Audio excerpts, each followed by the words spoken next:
Yo, guys, welcome back to Little Black Book 91. We're here having a live open discussion. We are talking, well, about the most recent case that I saw on our YouTube streets. If you haven't seen the last two videos, we spoke about this briefly earlier on today, but this is more of an open session where you guys get to come and say your piece. You know what? It's been an interesting conversation. I think we all kind of understand and we kind of see what's happened in a sense of people make certain deductions about relationships, about how they feel about these relationships, and my personal thing is I want to have a discussion, I guess, around dating. Can women reject men and it not be a problem? Can a woman reject a man and it not be a situation? Let me say specifically, can a black woman reject a black man and it not be a problem in the sense of it now have to consider you're going to die alone? Because that's how I felt. I think that's why I was so strong on the issue. But let me first and foremost, welcome to Little Black Book 91. It was good to have you guys on board. Good to see you guys. Good to see the fact that you guys are here. I would love to have you guys on board. Lyndon, it's good to see you in the chat. Listen, I need you on the stage today, Lyndon. You've been silent. We need you on the stage. But yeah, someone's saying I'm not tired. No. We ready to go now. We're ready to go. So, I really want to have this discussion because I really do believe it's important to be able to discuss this kind of topic because there are so many nuances and so many different aspects to the conversation that need to be drawn out. So again, I'm going to put the link in the chat for you guys. If you want to join the conversation today, then click on the link. Click on the link. What I'll ask you to do is just if you click on the link and you come in and I don't really know you, just turn your camera on in the background. I will be able to see it. Then if you want to turn your camera off, I can put you on the stage. Just because I let my guard down just once, and look what happened last night. So if you want to jump aboard, what I'm saying, I've put a link there. Jump on. And we'll have a discussion as well. Like I said, I hope put your camera on the background and you can put it off again if you don't feel comfortable talking with the camera on. It's good to talk with the camera on though. We like to see your face. We like to be able to put a face to the name and stuff. So that does help. But I also understand as well it can be a little bit difficult talking to the to the audience as well. So let's get into some conversation today. Let me first and foremost just do this aspect and put the link and pin it. So we've got the ready conversation going. We'd love to hear some men and some women talking about this as well. Because we need to get to the bottom of this. It's frustrating.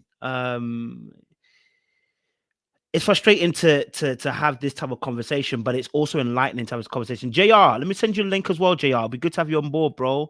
I know you're always a good talker as well. But yeah, it's frustrating to have this kind of talk because I think we are in a place now where we get to see everything on our screens, and this particular topic in itself, the young lady within it, again, context of the situation, you haven't watched it. If you watched the last two, then you already know, but the context of this conversation, there is literally 2-minute conversation. It's a 2-minute conversation, and I'll bring the video clip up again so you guys can just kind of refresh your memory. But it's a 2-minute conversation, and when you're in those kind of spaces where it's a 2-minute conversation, you've got to be able to present something well and present it strongly and present it to win the person over. Okay, all right. Jay, that's what I'm trying to say, Jay. I know you're at work today, probably. That's why you can't come aboard. I'll send you a link though if you want to come aboard. But I think this is a broader conversation. Stuff like this is what I'm talking about. It feels as if this conversation boils down to the fact that Black women and women in general, but then we're talking about specifically Black women, can't seem to exercise their options without it becoming, you don't know how good you got it. And the reason why I'm talking about this because we had this conversation with Michael B. Jordan, and some of the rhetoric that was coming out from this kind of conversation was also about the fact that what Lori Harvey and the way that she had exercised her options. Now, whether we agree with it or not, whether you like it or not, she's a woman and she's allowed to exercise her options. As a man, I'm allowed to exercise my options. Everyone should be allowed to exercise their options in terms of dating. You know, everybody should be able to do that. So yeah, I think there's a broader conversation here, and like I said, I've opened up the link for you guys as well. It'll be good to have you guys on board and let us know your thoughts as well. So we've got 100 people in the room. Do me a massive favor, guys. Like the live, like the live, like the live. We'll be on here for about 2 hours. So like the live, and we'll go on from there. Like the live. Make sure you like it. Share it with a friend. Share it with somebody else who wants to jump aboard. And who wants to conversate. It will be good to have you on board. Yeah, man. Let me get a video for you guys so we can discuss it again. Spiritual world, because this, I mean, it was real. It's real. This thing is real. But actually, also, what I want to show you guys, I think the rest of the conversation also was important as well. So let me bring that to you. We did this in part 2, but the rest of the conversation was also interesting. So I just want to fast forward it to this part. So I'll bring this part up. Obviously, I just want to just fast forward it to this point as well, because there was an extra part of this conversation that I think needs to be discussed. Okay, here we go. Would you give him just a conversation? Would you even give him like a conversation, like a 10 Yes. Okay. I will. I would do it for you. And then I would make sure my body language is together. And then I also think just like, dang, I forgot what I was about to say. I make sure that I'm smiling, and just, I will ask more questions. I'll be more aware of my own energy. I'm those people, I see everything from like all sides, but it's just like, again, I didn't say he was boring because he was a scientist. I just felt like he didn't have any other layers to himself. But just real quick too, and again, for one, let's just do a round of applause for progress here, productive conversation, no yelling and loud talking, over talking, none of that. Just this is the platform for that. If y'all in the chat, make sure y'all like and subscribe and all that shit. And after this over, I want you to get your information so they can tap in to you as well. This is something I was thinking about, because when you said that he led with his career, I want to give an explanation as to why a lot of men feel the need to do that. Women put a lot of stock in finances. Financial security is probably the most sought after trait in terms of what a woman, looks for in a man. So when we come into a woman, a lot of times, why you'll see dudes jumping out the window, trying to show that car off, trying to show that bust down rollie off, trying to show that necklace off, trying to show that, Louis off, whatever the case may be, just to let you know, hey, you know what I'm saying? I'm financially stable. Now you're right in terms of like leading with that, and that's the only thing that's wrong. But the reasoning for it is to just prove to you that I'm financially stable. You know what I'm saying? But I think if that conversation would have progressed, I think folks would have probably gotten this bag. So I'm actually looking forward to this second date. I'm gonna be tapped in. Y'all make sure y'all send that link to me. I'm gonna be in the comments cheering my dog on, man. I got faith in them. Yeah, and I agree with that, because especially like nowadays, and I live in Atlanta, so I'm like, Atlanta is capital of the world. That's number one. And then number two is just, I think, like, even what y'all are saying on social media, like, that is what's been created. Like, All right, cool. So I actually didn't watch this part, so I have no clue this was going to come up. Can I be honest with you? She shouldn't go on a second date. I don't think she should. The situation has blown up so much that a recovery is mad. Yeah, darling. Whatever you learn from this conversation, take it, learn it, go elsewhere. I'm telling you this why.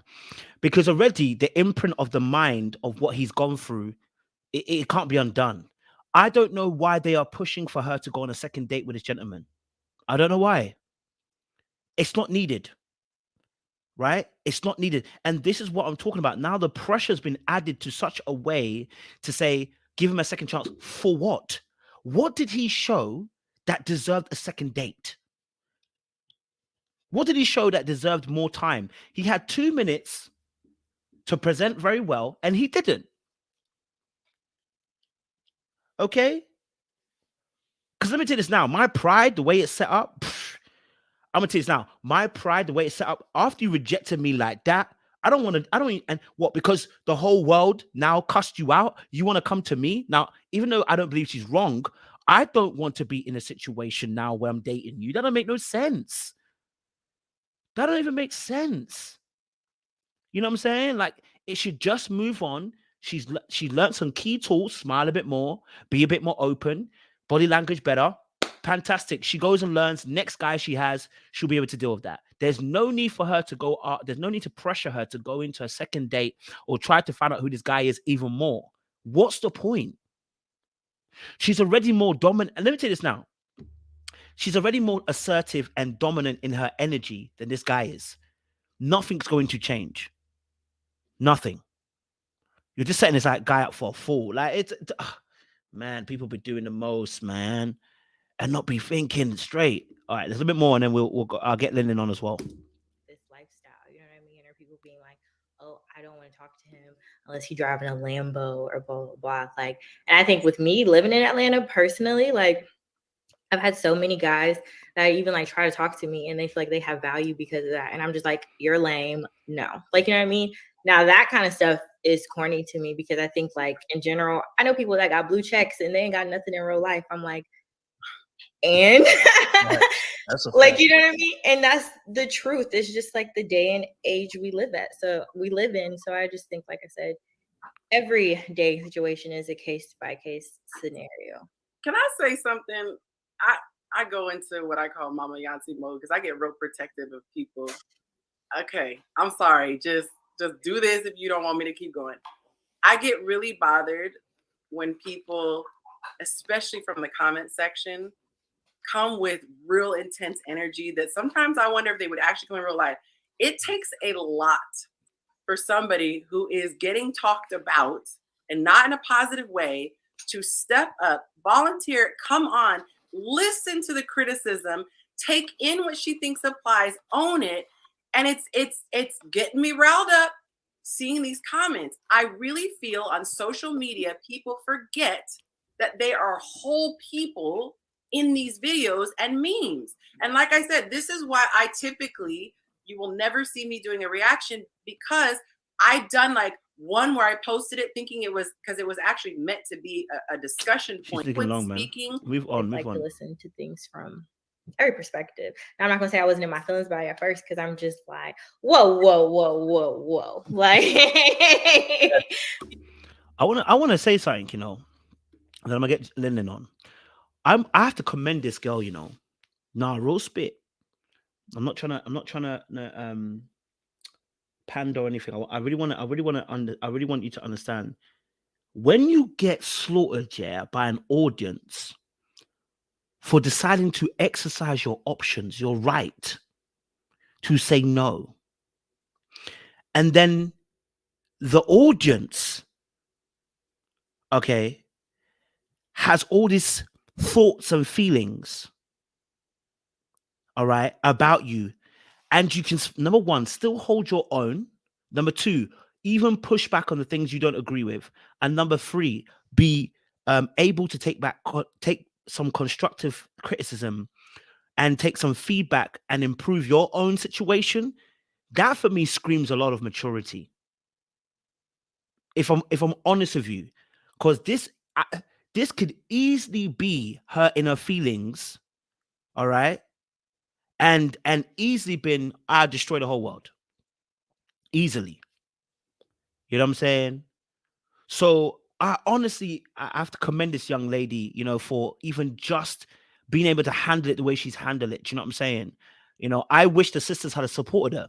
I wish the sisters had supported and said, listen, look, you have every prerogative and right to say no. You know, here's some pointers that we could have improved on for the next date.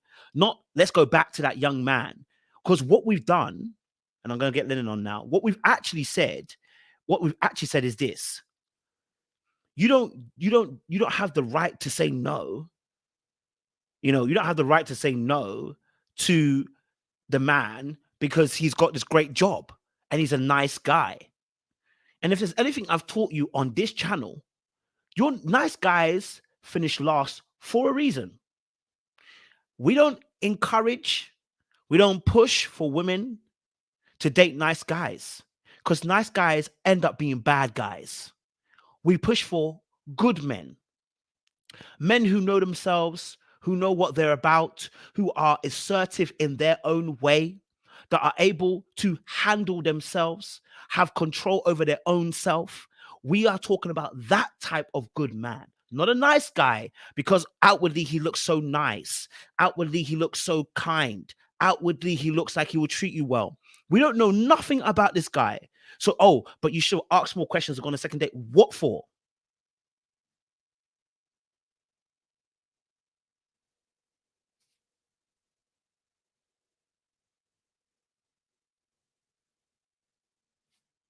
Do you know what I'm saying? Yeah, she could have, Jay. She got pressured. Eventually, the pressure tells. It's not easy. 23 and trying to take the whole world on. It's not easy. You know what I mean? I get it. I get it. All right, cool. I'm gonna get Lyndon on. Hey, Lyndon. Hey, Kojo. Hey, Lyndon. How you doing? You're right, yeah. I'm well. Mm-hmm. I have some thoughts on the situation, Talk to me. and some people might not like it, but what's new? But I am gonna caveat it because you mentioned that she's 23, I believe. Yeah. And then the other thing was that clip where she asked a question, he responded, and then she kind of dismissed him. That was like the extent of it, right? There wasn't like anything more. Okay. No. Okay, so given that she's 23, that adds some context to it because she's still young. But and I'm not one to add fuel to the manosphere. It hurts my heart too. Really hurts me. But I do think that it's the way that you exercise your options that really matters the most. So for me, she didn't need to dismiss him off the bat like that. And when we talk about nice men versus good men, I understand that, but we did not, from that clip, get enough time to even deduce if he was the former or the latter. And I understand that people, we're analyzing things and we're constantly analyzing people and, arriving to conclusions, but she didn't take the time to really get to know that man. And if I'm honest, I think she's the boring one.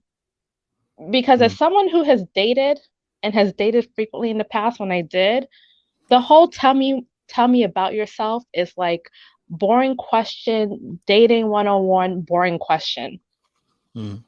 Like you're starting off the conversation, you're setting the tone, and your baseline is like a super boring question that has been asked over and over and over again in the dating world. It actually is really old. It's like the tell me about yourself. It's like the hello text or, what do you do? Those questions are going to guarantee very likely a very boring answer, especially if you are, a frequent dater. So she didn't leave room. She wasn't imaginative enough to have an interesting conversation, to bring out anything interesting in that conversation, because she's actually boring and kind of basic is what I kind of deduced from that, to be honest. And she's probably just looking for, the exciting guy who will bring her some excitement in the short term, but won't have the stamina to last in the long run for like a real serious relationship. It tells me a lot about what she's looking for her to just dismiss the guy like that. Because listen, she's in Atlanta. That's like what? Single capital of the world, or a place where people constantly talk about how it's so hard to get a date and, because people just disregard one another. She didn't take the time to actually get to know that man. And you know what? Let's just keep it real, because we just got over the Steve No Job season of maths. Having a job is like baseline. Like, be glad for that, because it be the broke ones that are out here exciting you because they don't have a job. So they have all the time in the world to hang out and do all this basic stuff with you because they don't have responsibilities. So the fact that this guy actually is maintaining a job, and a job where he actually had to like go to school and study and dedicate himself in some way, shape, or form, should mean something. That should matter. That should count for something. Just like women want to be respected for their degrees and their hard work and what they put into whatever it is that they do. And did she even get to learn, like, why is it that he went into that field? Because to me, that's kind of an interesting career. You don't meet too many. What was he, a nuclear engineer or some kind of like smart person. Yeah, something like that. Mm-hmm. Okay, you don't run into too many people like that. That takes some brains, that takes some, and maybe there's some arrogance that comes with it. I don't know, but dig a little deeper, because to me, that's like kind of an interesting thing. What made you go for that? Because obviously you're an intelligent man, and I'm attracted to intelligent men. So to me, I'm like, that's something that would interest me. There was plenty of room for her to actually go places with the conversation, but she didn't have she wasn't imaginative enough to actually take it there. And she led the conversation because she was the one that was asking the question. So you could ask a more interesting question than tell me about yourself, which is like the basic broad conversation in dating. Or you could ask something more interesting or something more focused. What are your hobbies if you really want to get there? She was directing the flow of the conversation. And she started off with something that if I was to go to a job interview would be the first question that they would ask me. So you're going to get that job interview response. And then to dismiss him off of that without giving him the opportunity to, or getting to know him even a little bit more, to me, I think that's where she has to take the L. And, it seems like she's handling it very well, but like, I'm sorry, a man who has the basics, like he has a job, he's dedicated himself to something, he seems well-mannered, like that should be the baseline of respect, that if you are a young woman looking to, and you're like dating seriously, I'm not talking about just having fun, but like you're looking for something a little bit more as a young woman, that should be your baseline. Like, what else do you want? Like, I just don't understand it. But then you go from there. Baseline, okay, check, great. Now let's get to know each other a little bit more. And you kind of take it further. And maybe down the line, you might find, okay, we're not so compatible in other areas. Or, I like to do this and he doesn't really like to do this. And we're not compatible in these other areas. You didn't even get there to even know. You asked him a job interview question and clicked off.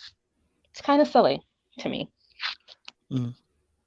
No, oh my gosh, my throat. Yeah, no, I actually get what you're saying as well, in the sense of, what, she could have done a bit more work in terms of unearthing the gentleman, right? But she had 2 minutes. That's all you got. And when you've only got 2 minutes, you can only go on what you get. If that's what she felt she got from him, and you have a time limit, you know what I'm saying? Then I believe you can tell someone's energy. Most times you can tell people's energy in the first 2 minutes. You can tell.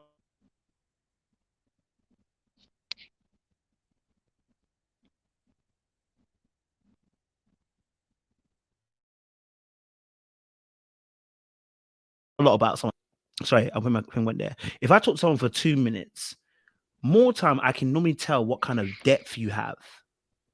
And from that, I can go, this might not be the case. Now, I might need a bit more time to get to know you a bit better, because maybe there's other qualities I can work with. But it's a 2 minute. The context is a 2 minute speed dating. Pick a more interesting question. Yes, so that's her flaw. She should pick a more interesting question, right? So she should pick up a more interesting question. That's fine. But at the end of the day, even if she does pick a deeper question that's better for him, at the end of the 2 minutes, if you've not convinced me, the person should still be allowed, without it becoming, I think from where I'm looking from, without it becoming, she's rejected a good one. We don't know if it's a good one. All we know is he has a job and he believes he's going somewhere. That's all. Right now, he's potential. That is all he's shown you in 2 minutes. Now, that might hook for some people. That might not hook for some people. Do you know what I'm saying? Maybe for her, that's not a hook for her. You know what I mean? So those first 2 minutes are quintessential for making an important, impression. And unfortunately, he didn't make a great impression. I don't think the bar should be so low, because us men do not take this bar low. That he has I know Atlanta's a bit difficult because dating there is a bit mad still. But after two, so if he's got a job, I get it, right? She did say she found him attractive. She did say that. She did think he was kind of cute. Other people should have X'd off earlier. Then obviously the gentleman came on, and then I think when he started speaking, let's be honest, in her mind, she probably saw him, thought he was attractive, but as soon as he started talking, she just felt to herself, I know he's gonna be one of those boring guys. And maybe from the very jump, as soon as he started speaking, she already sold herself the idea he's gonna be boring. And then he nailed it in a coffin with being actually boring to her. You know what I mean? But yeah, no, go for it, Lyndon. Sorry, you were gonna say something. Oh no, I'm just saying, like, I think it would be interesting to like learn a little bit more about like her dating history in the past, because I still feel like it was too quick of a dismissal. Like, yeah, you can find someone who, I don't know what it would take to excite someone in 2 minutes. Like, to me, that's a lot of pressure for anyone, especially being that it seems like they were on live or some kind of something where, a lot of people were judging them or judging his, response. And that's a high pressure situation. So you have to think that like people aren't probably, they're probably on their P's and Q's, like in a job interview, like I said, and she asked like a really basic question. So of course, like you're probably going to like go the safe route and try to like, establish, hey, I've got my life together, I've got my thing, I've got my, ish together essentially. Like he did say something that he did say like one or two hobbies in the beginning. It seemed like he was kind of trying to kind of, squish everything, into 2 minutes, a short amount of time to make an impression. And I feel like you should allow some kind of leeway for that. So to me, I feel like, what's the baseline here? Because like if you're just looking for someone that can excite you in 2 minutes, like, and then you can like, that doesn't mean that you're going to have a long lasting relationship either, or that's just potential too. You don't know if like that person is just, a good time for a moment. And then once you get to know them more, you find out, oh shoot, like this dude has all kinds of problems and his life is in shambles, and he has all this other stuff going on, and this is not what I signed up for. To me, like the steady case, to me, I just get back to like, what's the baseline? Like who gets through the door just on just a standard, and then you build from there. But to dismiss someone because he didn't excite you in 2 minutes under a high pressure situation, I feel like it's too soon. It's too soon. But again, like I caveat it because she's 23 and she's young, so she is probably still kind of figuring out like, how do I check off those boxes like really quickly? She's probably still, experimenting and figuring out what it is that she does like and doesn't like, and what she is interested in, isn't interested in. So what a 23-year-old might dismiss, off the bat, probably a woman who's a little bit more mature wouldn't, because they would like that like semblance of normalcy, whereas a 23-year-old is probably looking for like that exciting dude. And so I feel like that's kind of what the people in the manosphere are like zeroing in on, like, oh, how come this 23-year-old isn't taking this like super stable, seemingly nice man, and nice dudes always finish last? But it's like she's also 23, so that's why I kind of caveat it. But I still think that like it was a little too soon. But again, like what 23-year-old is making the best dating decisions, at that age? So that's real. I'll leave it there for now. No, I appreciate it. Thank you. Appreciate it. Sean, what you saying, man? Jump in the conversation. We're talking about the situation. I know you know what we're talking about, but what was your thoughts on this situation? Sure. What's up, Lynn? Hey, Sean. Hey. So yeah, I mean, I know we had a little banter about it back and forth, Coach. I'm kind of with Lynn on this one. I'm from the school of thought. Now, listen, I want to, and I felt this way from the beginning.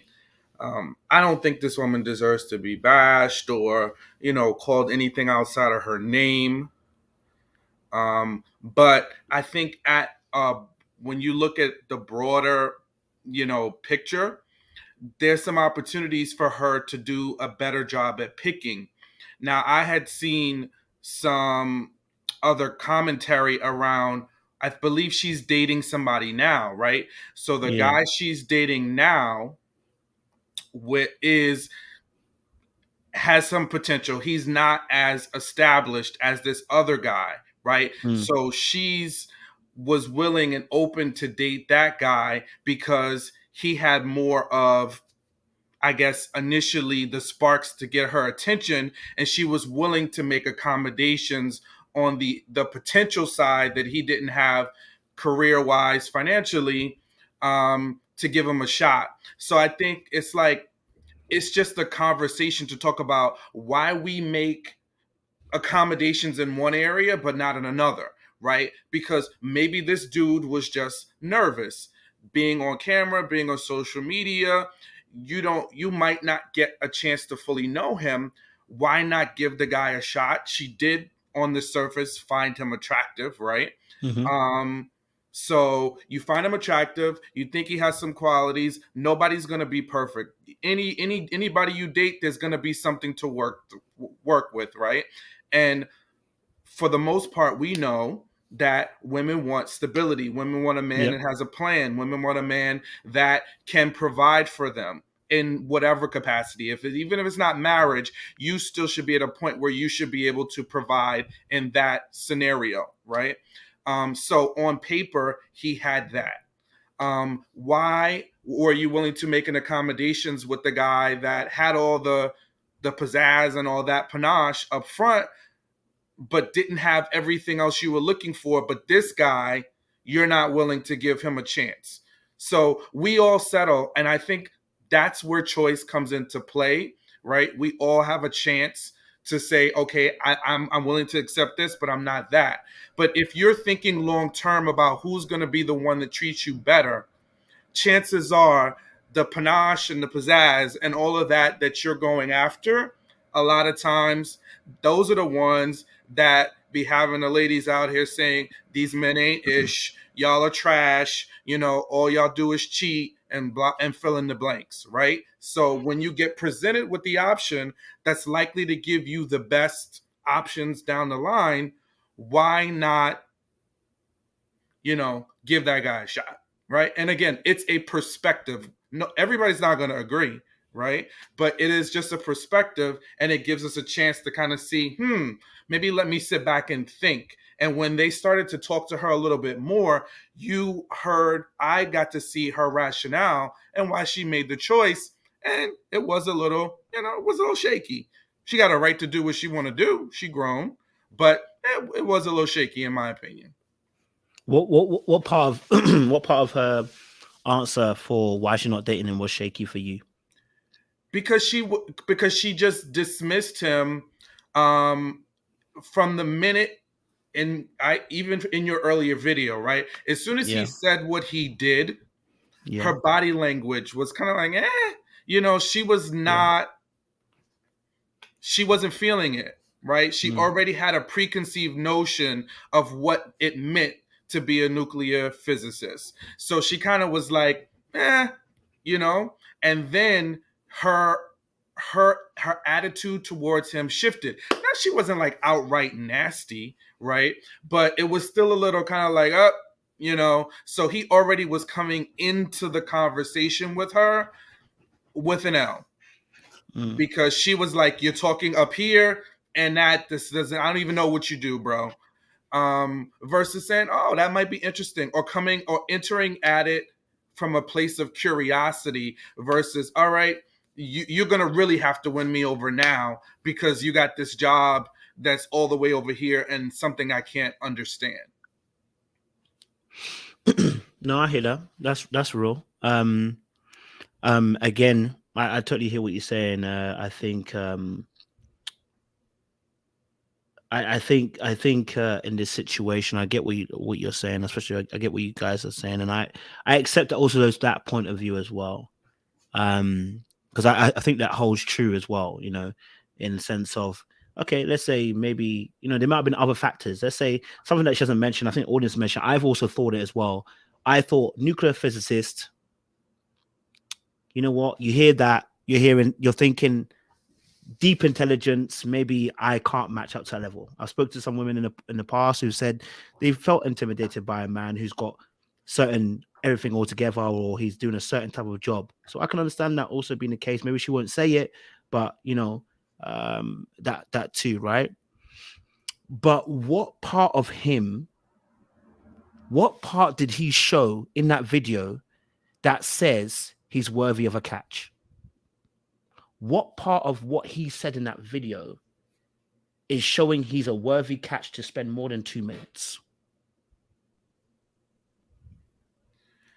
I mean, The is that ever going to present itself? You know what I mean? Like if I talk to you for 2 minutes, Yeah, just sure. like we're doing now, right? It has to be you have to ask me some questions, right? And then we can have a back and forth banter.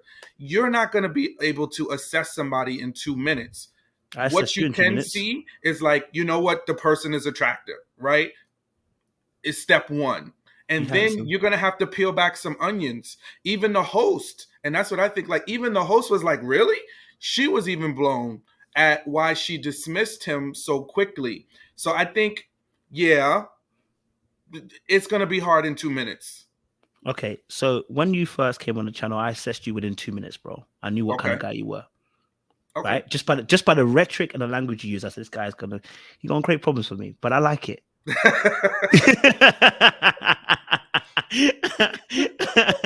You know what I mean? Right? Because I knew straight as soon as you started speaking, bro, the way you went at the topic straight away told me this is the kind of person we're gonna get this amount of energy from him. Right? He's gonna be very direct, very straight. That was you in 2 minutes. You didn't even try to hold back. You gave your full 100%. When you came on the channel, your first few words were mad. I said, I like this guy because he ain't going to play around. He's just going to say how he feels. And you've been the exact same way all the way through, consistent, right? All right. Those first 2 minutes. Now, if I didn't want that on my channel, after 2 minutes, I would have known I don't want you on the channel again. You know how we know? Because a certain somebody, you know that girl that was on the channel? Yeah.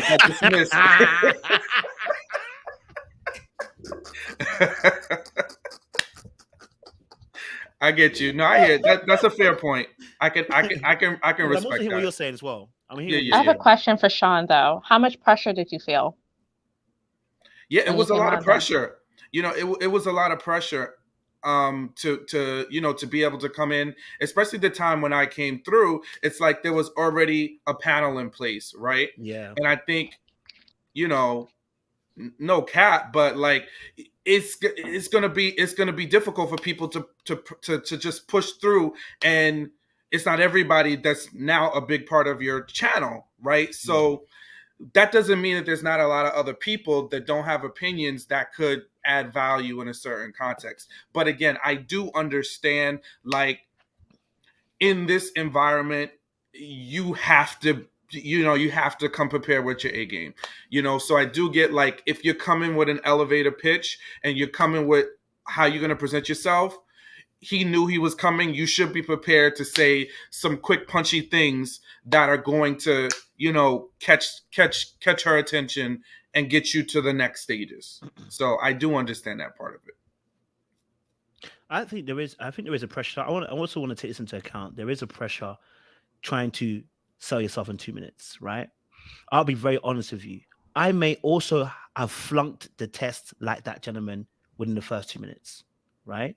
That's the honest truth, because there is a special type of man or men that thrive in those environments where if you give them 2 minutes, your panties are going to be on the floor. You ain't going to be long. Yeah? You're going to be drooling, right? So we know that it takes a special type of individual that is confident in the way he's able to present himself in 2 minutes that can get people feeling a certain type of way. That being said, if within those 2 minutes, I would have said something that, if you're interested, would have hooked you for you to say, actually, even though in the first 2 minutes I wasn't all the way there, he said something that kind of hooked me. I'm intrigued. I want to know a bit more, right? The same way, and anybody, so if anybody doesn't know, anybody that came onto the panel, they all did auditions, and the auditions were 2 minutes long. I think max 3 minutes. I think I had, right? I said, here's a video. I want everyone to break it down.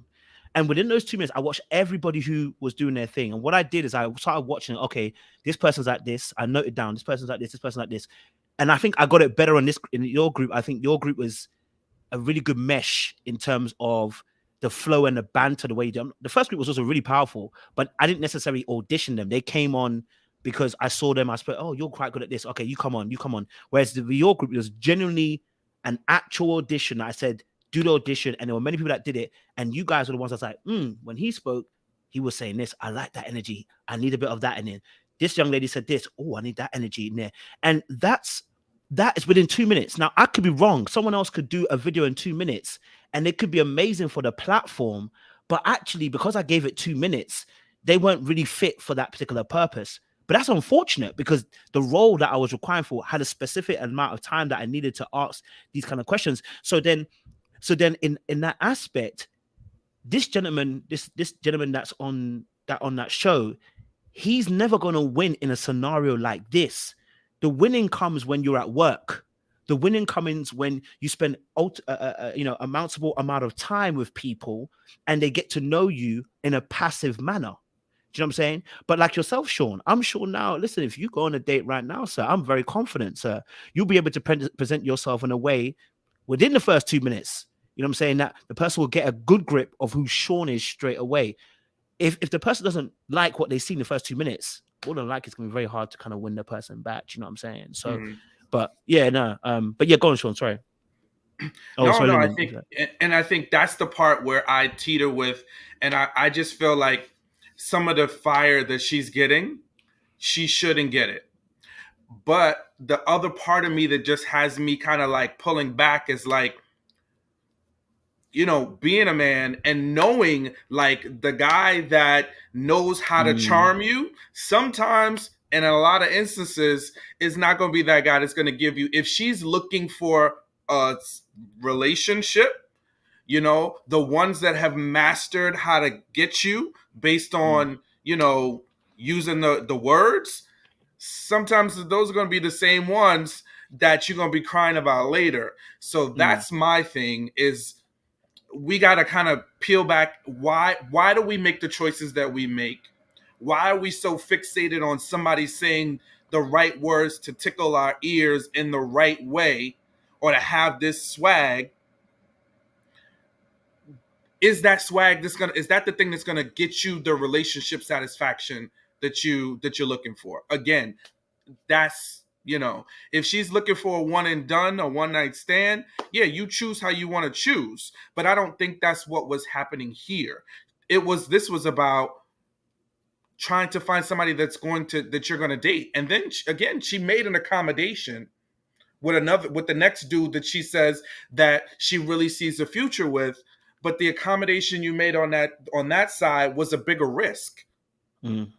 So that's the part that I want us to think about. Is like, sometimes we do need to self-evaluate and look at, okay, my choices are leading me here. This is how I'm choosing. Am I looking at the right things and making my assessments and choices? Fair points. Lyndon, what's your thoughts? You were going to say something. Cheers, Yeah, Sean. no, absolutely with Sean. Like that excitement that, excite me. I want someone who's gonna, make my life exciting. I'm like, I'm sorry, that's not their job.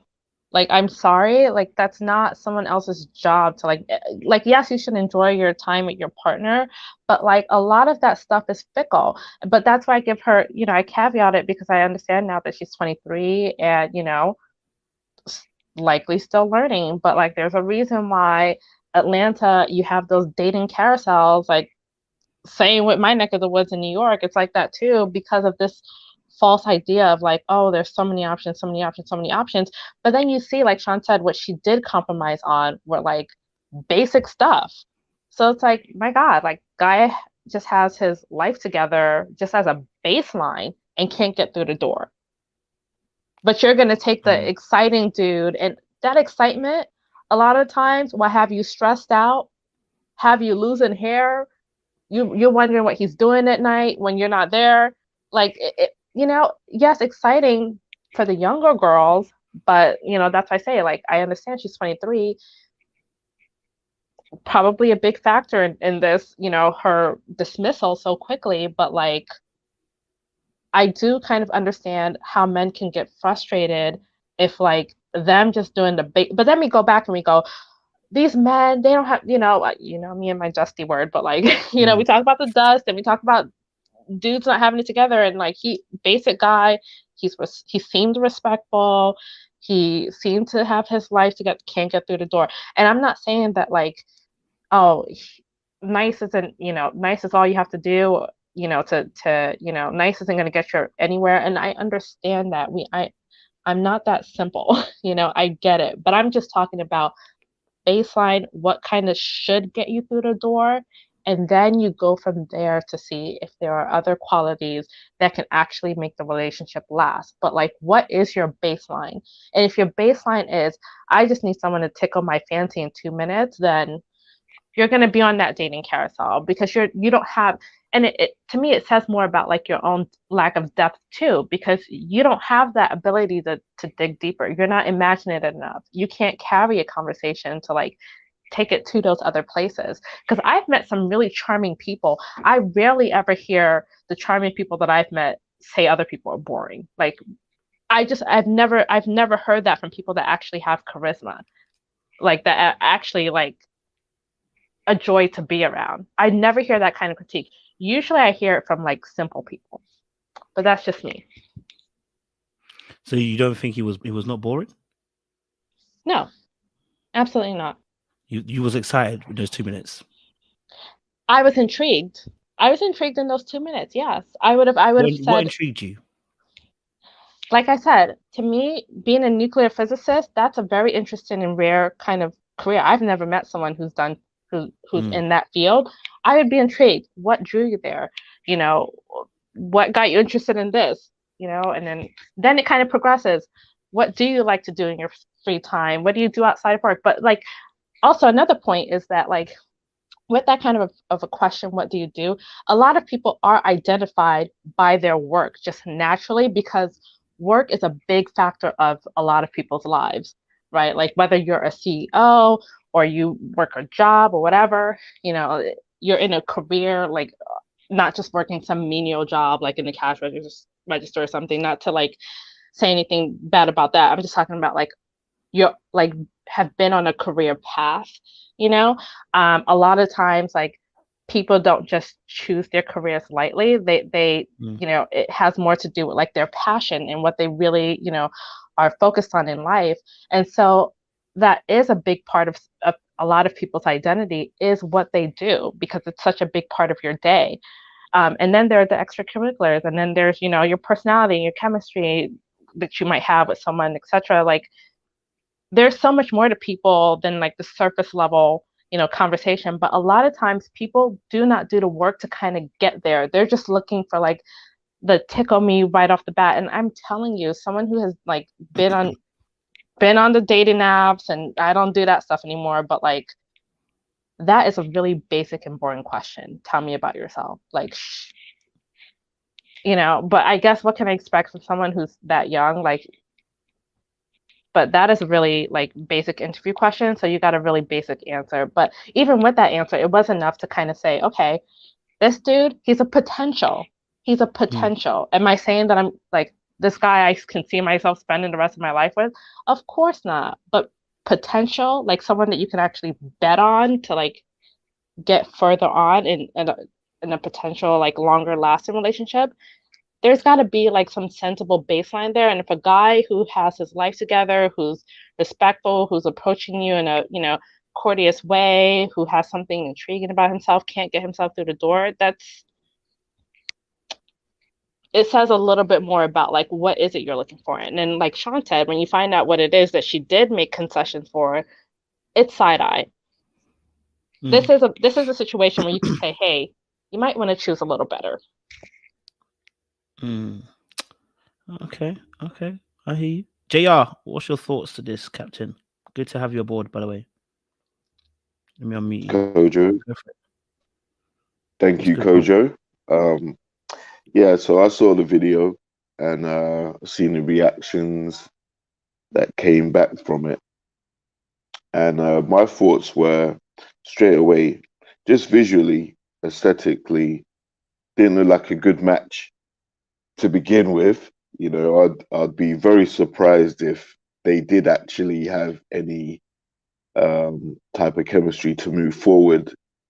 And then in a speed dating environment, like 2 minutes, like you said, man, it's a lot of pressure to try and put your best self forward. And I also came away with this thought at the end of it, which is, you know, this guy's single for a reason. He's not going to have, he's not going to be perfect. So even though he may have high academics, great career progression ahead of him, his flaw or his drawback, maybe he hasn't spent that much time interacting with girls and reading the room and knowing the temperature and having the silver tongue to necessarily charm the ladies, you know. And that's, I think, quite typical. You know, it's very rare that you're going to meet someone that's well-rounded. They've got the career, they've got the degrees, they've got the vocabulary, they've also got the game. He wouldn't be single. He would have been snapped up already. So I think if we're expecting perfection, it's unrealistic. And then I'd also say that he shouldn't be too taken aback by not ending up with her. Why? Because it's just one, and there's plenty more fish in the sea. You shouldn't be dissuaded. I've seen a lot of the comments saying, "Oh, well, you know, that's it for black women and this, that, the other." No, all he has to do is show up the same way, if that's who he is, authentically, for another lady, and she might see him as a gem. You know, she might want an educated black brother to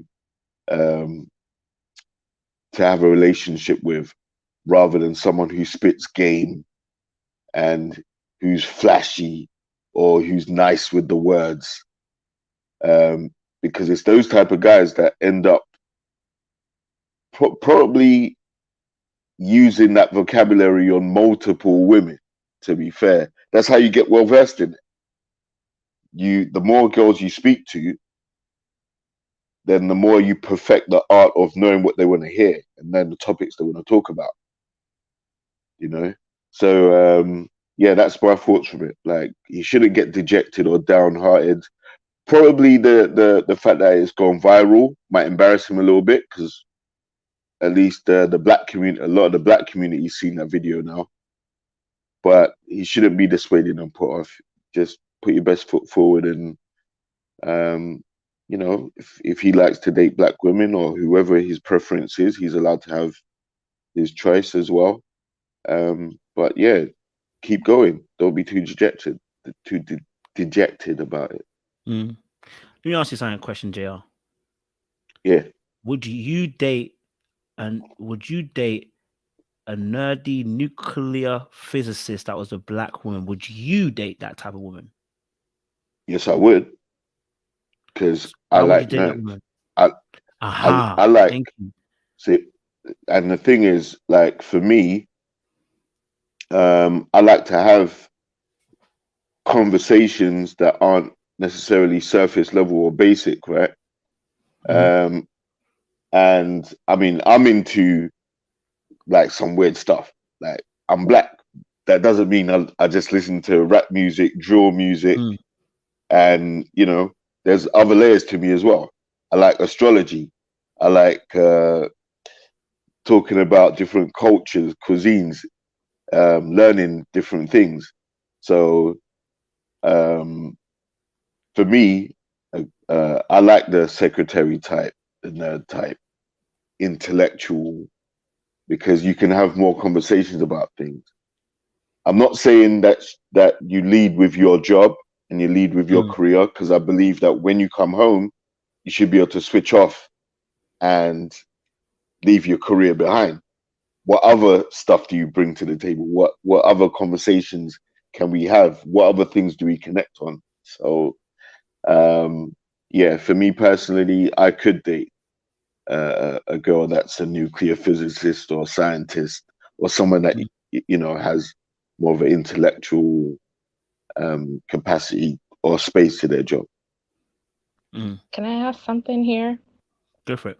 Because I think this is very interesting, and it's kind of a pet peeve for me, because you put the words, you know, you kind of mentioned things about the black community, and you started talking about nerds, and you associated that with like intelligence, well-read, I can have, interesting conversations. And I just think it's so sad because oftentimes I find, especially in the Black community, I hate to say this make this a kind of a little bit about race, things that are more like higher level, we associate with nerdiness. Because to me, that's not a nerd to me. Nerd to me is more about like your disposition than like how educated, well read, and interesting of a conversation you can have. That's not nerdiness to me at all. And I hate that like a lot of the times Black people associate these things with like being a nerd.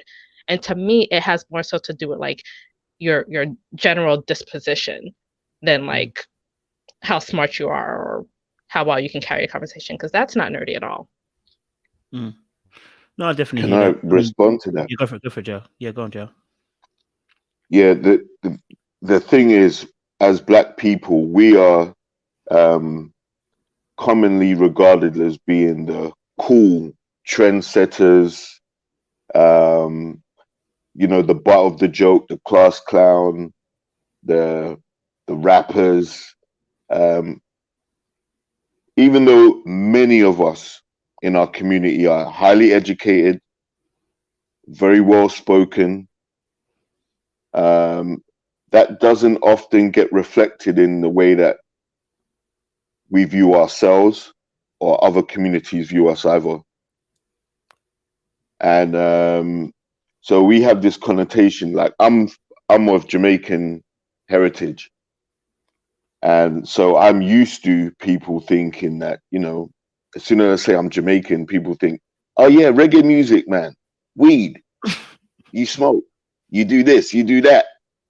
I'm just like, nah, like just because Bob Marley did that in 1975 or 1978, don't mean I'm doing the same thing in 2022. We've moved on from there. I read, like I've got a degree. I do other things, so yeah, just to say that, we have this weird connotation that we're the cool guys and we're not meant to have a brain. And that's one of the reasons why I actually respect the guy for what he has achieved and wish him all the best going forward as a nuclear physicist. There aren't going to be too many Black guys in his field, to be fair. And especially at his age. So demographic. Yeah, in that, yeah, exactly. And that's to be commended, We look at things like the NBA or NFL, only 4% of Black people make it to the professional level of sports, only 4%. But because of the coverage that it gets and because so many people like it, you'd actually think it's more than that, but it's only 4%. But in his field, I guarantee there's probably less than 4% representation of our community in what he actually does. So, he's a rare gem. He is a rare gem. So even like, okay, so talking about this nerd situation, I'll pass the baton on in a second as well. I think the key thing is here as well. Like, I think this is really also key, right? So for instance, let's say someone is into chess, right? The difference between someone who's a nerd, I see anyway, is the ability to convert chess or whatever you love that seems to be nerdy into being relative to the people that are around you. Can you relate to the world around you? Because we're having this conversation, right? And let's say we're talking about what we're talking about now, relationships. Me and Sean can chat up here and we can go later on and we talk about American football. Now, I don't really watch it too tough, but you know what I mean? You might mention a name, I might know it, right? We can have relative conversations on different topics with ease. There is no difficulty in shifting from topic to topic. Where I see an issue with nerds is the constant focus on a particular area and finding it very difficult to relate in any other way. Now, I would say, obviously, because when you got 2 minutes, can't 100% say it, right? But the first thing he went into was, he said, I'm doing my black belt. And he quickly ended that and went straight into and this is why I thought he was a bit of a nerd. The social awkwardness kicked in, because it felt like as soon as he started talking about black belt, he's like, no, that's not the rule. I need to impress her with my security. Okay, no, I'm actually studying. I was a physicist, and I'm now going into the Navy, and I'm looking to be a nuclear physicist. I was like, wait, hold a minute. This goon literally started off with, if he had stayed on the black belt thing, he might have been working, It might have been something he could have been working with. He could have been like, listen, look, I'm a black belt, it took me a little bit while to that. I love, keeping fit. That's one of my things I like to do. He didn't. He quickly ended it almost as if he was running the game in his head. That's how it sounded like to me. Like because I've watched it about 4 or 5 times now, and I've kind of just tried to study it. In my the way I'm looking, I'm like, it looked like it's in his brain. What's happening is it's like, mention black belt and did it. Okay, actually, that's not impressive enough. Let me mention tutu. What I'm doing did it. And that's why I was like, okay, but that switch can also be a subconscious message to the other person. One, that you're not confident in what you're already talking about. 2, that you're thinking too much in how you're trying to deliver this. And that in itself can be also unattractive to the other person. You know what I mean? So when I was watching, I was like, okay, that's why I kind of said about the nerd situation, because I was like, people that are, when I say nerd, I probably should better say maybe sometimes the social skills not being as sharp in it. Do you know what I'm saying? Now, he could have been nervous. He might have been nervous. That's cool, innit? I get it. But this is what we have as information. We can only go on those 2 minutes, and we make a judgment the same way we're making a judgment on this young lady in 2 minutes. You know what I mean? We're going to make judgments as human beings.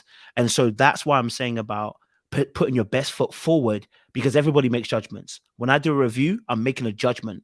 When you come on here and you say your piece, you're making a judgment. Everybody's making judgments, even against this young lady, in 2 minutes of content. Apart from Sean, because I know Sean's watched other videos. But we're making a judgment in 2 minutes of seeing her barely say anything and then dismissing the gentleman. So we as human beings, we make judgments. You know what I mean? We make judgments all the time. But yeah, this is really good conversation. I'm liking where it's heading to. Sean, do you have anything else that you wanted to add in terms of this? Yeah, no, I think that what often happens with these type of scenarios, and that's the sad part, right? I think what's happening here tonight is good, because it's like breeding good conversation to kind of think about how really relationship wise we relate to, we work with each other.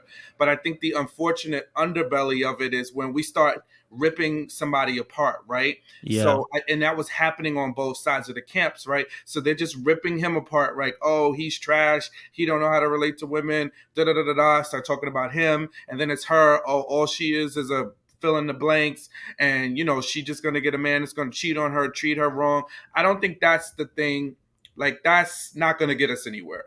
But we do need to understand the mindset, because the mindset. This is an example of a mindset.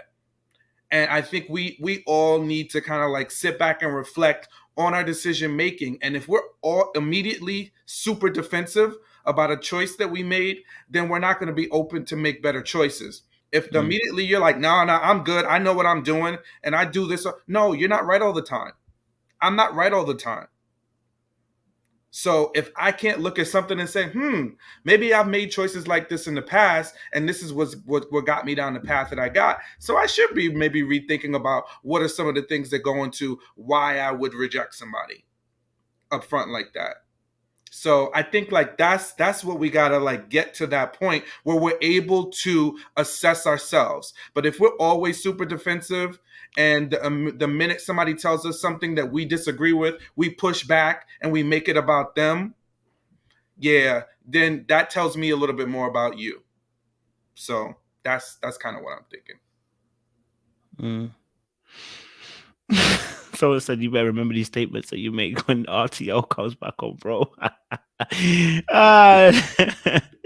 They are hunting for you, brother. Black Man Media, talk to me, Corey. What are you saying? Good to have you here, man. Yeah. So what was the question that was? We're just talking about the young lady in terms of her situation. I wanted to maybe just give us first of all your overall thoughts on the situation first. Yeah. So I do agree with you guys speaking on the fact of how he approached her, what he did, how he went about doing it. I think that all men, I don't know what you guys were talking about before, but I'll say this. I think all men should have different layers to them when they're approaching a woman.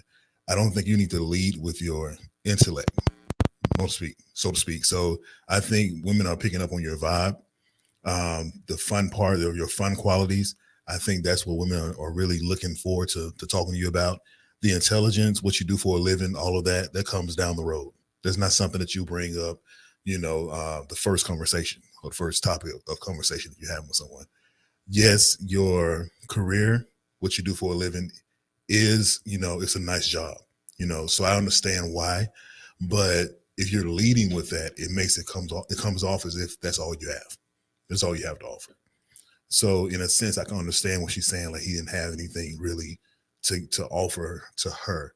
And I also think that, pardon me for saying, but I think a man should also have different layers to how he approaches different women. With you, and ladies, I don't know how you guys are gonna feel about this, but to be honest with you, if you're different tiers, I'll say this. I want to be careful what I say. So it's different tiers of women, that men go after. And if you're at a certain tier, then you approach a certain way. If it's a different tier, you approach a different way. So as a man, you should be able to have those different levels. Everyone can't be approached the same way. So I think that's something that he's just got pretty much a one-trick pony to me. So I think that's all he had to offer at that time. And I don't think she would have gained anything else out of that, in my opinion. You know what? I actually love that as well, bro. And it's what, I don't know how this is going to sound, but it is what it is, just tell the truth of what I said. You know what? Like you said, bro, there are different ways to approach certain things depending on your tier, bro. So I'll just put this very blankly. When I started making money, the approach became different. Okay? The approach became different. Let me tell you something. Look, I'm going to keep it 100. I can have a conversation with you, and if I'm feeling mad that day, I'll be like, listen to me, I'll buy you something. The conversation is different. Now, it sounds mad. It's just me. It's just, you know what I mean? That's how my energy is, right? And if you've rolled me, I'm not expose myself too much, but listen, certain girls have obviously encountered me. One time I'll be like, listen, you're beautiful. I need to talk to you for dinner. You know what? Let's go shopping. Let's go shopping. I'll buy something. They're like, wait, what? And it's because I also understand the context of the situation we're in, the environment we're in. I'm like, for this particular person, this is going to work. And it does. But again, because you're, like you said, different tiers, different resources, different ways of executing, right? For some people, money works. For some people, that's going to be an arrogant move. Do you know what I'm saying? Me going, okay, let me buy it. Do you know what I mean? Sometimes, you know what? Sometimes and I did this the other week. I met some girls. I said, here, take my card. Buy yourself some drinks. Come back when you finish. That's how I started the conversation. Bruv, listen, it's not, there is again, when you become social skills, okay? Social skills. What I'm saying is social skills. And I'm not trying to say it as a brag. I'm saying to you that there's different ways to handle different situations. You know what I mean? For some women, when I did that, that's an arrogant move. Here's my card. Go and buy yourself a drink. That's an arrogant move. Now, they might still go and buy the drink, but after, they ain't going to say nothing. Do you know what I'm saying? Right? They might not say nothing. Okay? So you also have to be aware of that. Do you know what I'm saying? But I think with this situation here, you got 2 minutes to make a hard popping move.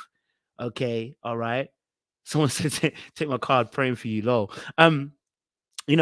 Someone say, you got us 2 minutes, you got a hard move. But I think I've said this before, that I had a conversation with a girl before, and when I was talking to her, I kept on trying to analyze her. I was in job mode. I was in interview mode. I was in Kojo's doing RTL all over again with a girl I was talking to, right? And the girl was like, what the fuck's going on? Why do you keep analyzing every single thing I'm saying? Why is it every question a why?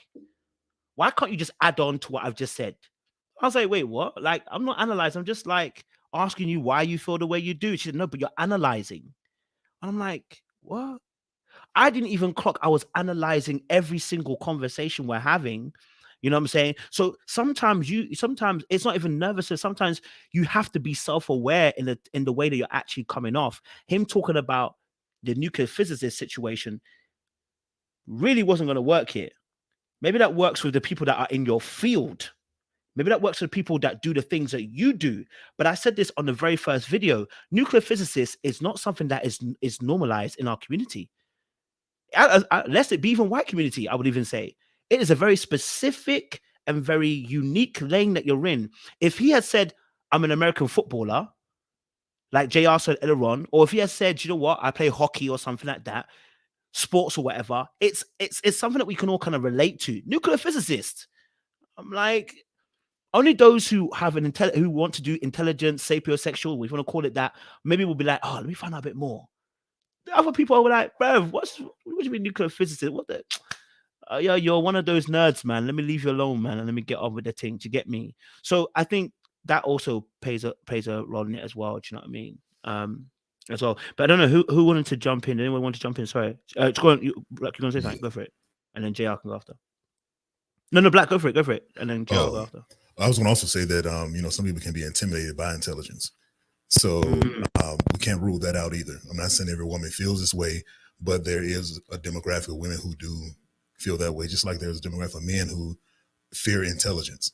So when you hit them with too much of smart, then it can be a turnoff, because now they feel a little insecure, and it happens to the best of us. If you're talking to a young lady and you're hitting her with all of your degrees and everything you do, how I can do this or I can do that, and she's like, ooh, you don't know what her education background is, you don't know what she's coming with. If she feels a certain way about it, a lot of people want to be equal when it comes to relationships. So because of that, you got to keep that in mind. So that's just something I wanted to let you guys know about. That's true. I love that. True. JR, and then I'll let Lynn and Sean jump in again. Go for it. I was just going to agree with what you and Black were saying. Basically, like, I think what he tried to do was make himself sound unique. So he led with what would be considered a unique selling point, which is, I'm a nuclear physicist. There's not many around. So that, to some people that may have intrigued or sparked that curiosity. Like Lynn was saying earlier, what made you become a nuclear physicist? That could have been the conversation. But for that person, that girl that was actually there with him, she's not interested in that. I'm not saying that she necessarily wanted a Pookie or Ray Ray, but she was looking for someone with more swag, more game, probably someone more down to earth. And the other thing I was going to say is we live in a day and age where, people in our community make it quite known that they are out for the bag. And this guy potentially could have thought, okay, man, all right, people nowadays, they're looking for who's got the most money and things like that. So he's going to put that career his career forward, right? I stand to earn a lot of money as a nuclear physicist, this, that, the other. And some women might be thinking hypergamy, might be thinking stability, might be thinking long-term, okay, father of the kids, nuclear physicist, very inspirational, the type of family we could have. Some girls might be thinking in that lane, but she wasn't. She probably thinking, look, here and now, I want to go on those shopping trips. I want that guy to make her swoon. I want that, the silver tongue. And, let's see how much swag this guy's got in 2 minutes. Let's see if he can run some game. And unfortunately, he didn't have the game enough. Like I said, it's no shade to him, no shade to her. They just weren't matched. It's like oil and milk. I'm sure if he went to the library and sat down and had a conversation with a lady there and found out she was studying something similar to what he did, he'd have better success. But to come on social media and be put under the pressures of, okay, well, this is a girl, like the chances of them being matched are very slim. So yeah, I'll just leave it at that. Love that. Love that. Yes, Sean, go for it, Sean. Yeah, no, listen, I respect her right to make any choice she wants to make, right? You know, and I don't think anybody's up here saying like she can't choose who she wants or she doesn't have options or she's less than. My main pushback is you need to think about what goes into why you choose who you choose, right? Because if all you're looking for is that swag, that's not going to get you relationship satisfaction down the line long term, you know? And when that happens and when you go about it with that thought process, it's going to lead you to a path that's just going to get you the good time. And if you want more than the good time, you need to be thinking more about what are those long-term things that are going to get you where you want to be. And that's all. You know, at the end of the day, it's just like, you know, we'll talk about dating shows and we'll see the woman that didn't get chose and they'll be like, "Oh, well, she's beautiful. And why don't you, why don't you like her?" Hey, she there we got to think about that because a lot of times people do get passed over and it's not because of anything that's wrong with them, but it's because we have a notion of what we think the person we should be with looks like. And sometimes that what we think they should look like is not going to get us the best option in a relationship. And for anybody that says I'm projecting, what am I projecting? Since you know so much about me, like what am I projecting? Tell me a little bit more about myself, because I would love to know what that is. Right? I would love to know what I'm projecting on here.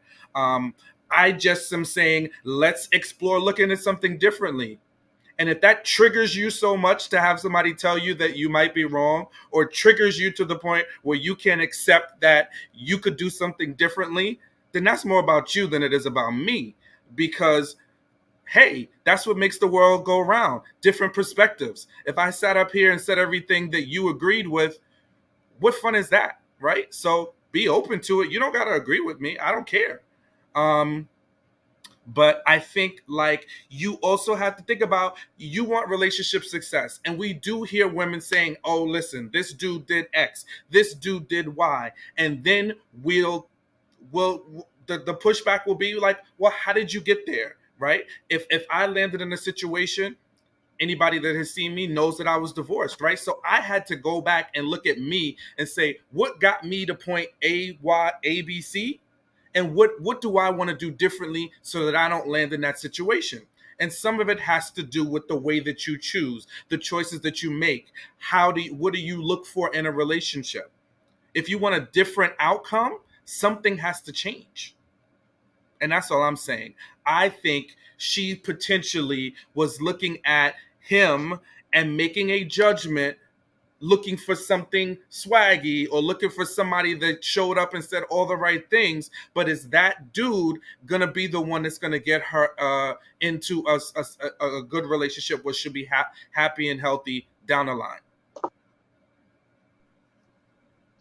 Okay. That's a good Go point for it, to Lynn. step in. I love when Sean gets heated. But I will second it because, like, a lot of times people, it's kind of like when we start kind of getting on the same page, sometimes people, I don't know if it's like a contrarian spirit that people have, but it's like a lot of people, if she got with a guy who had all the swag in the world and had nothing else going for him, people would be like, that you need to be choosing someone who's more stable. You need to be choosing someone. Why can't you choose someone who has their life together? And, you need to choose better and stuff like that. But then when we say, yeah, that's true, maybe you might want to, start with the basics. Like, he's a decent he seemed, I'm just going to say seemed because nobody can tell, you can't tell a whole lot in 2 minutes. But from what I gather, he seemed decent. He seemed respectful, seemed to have his life together, seem to have an interest, whether that be black belt or whatever.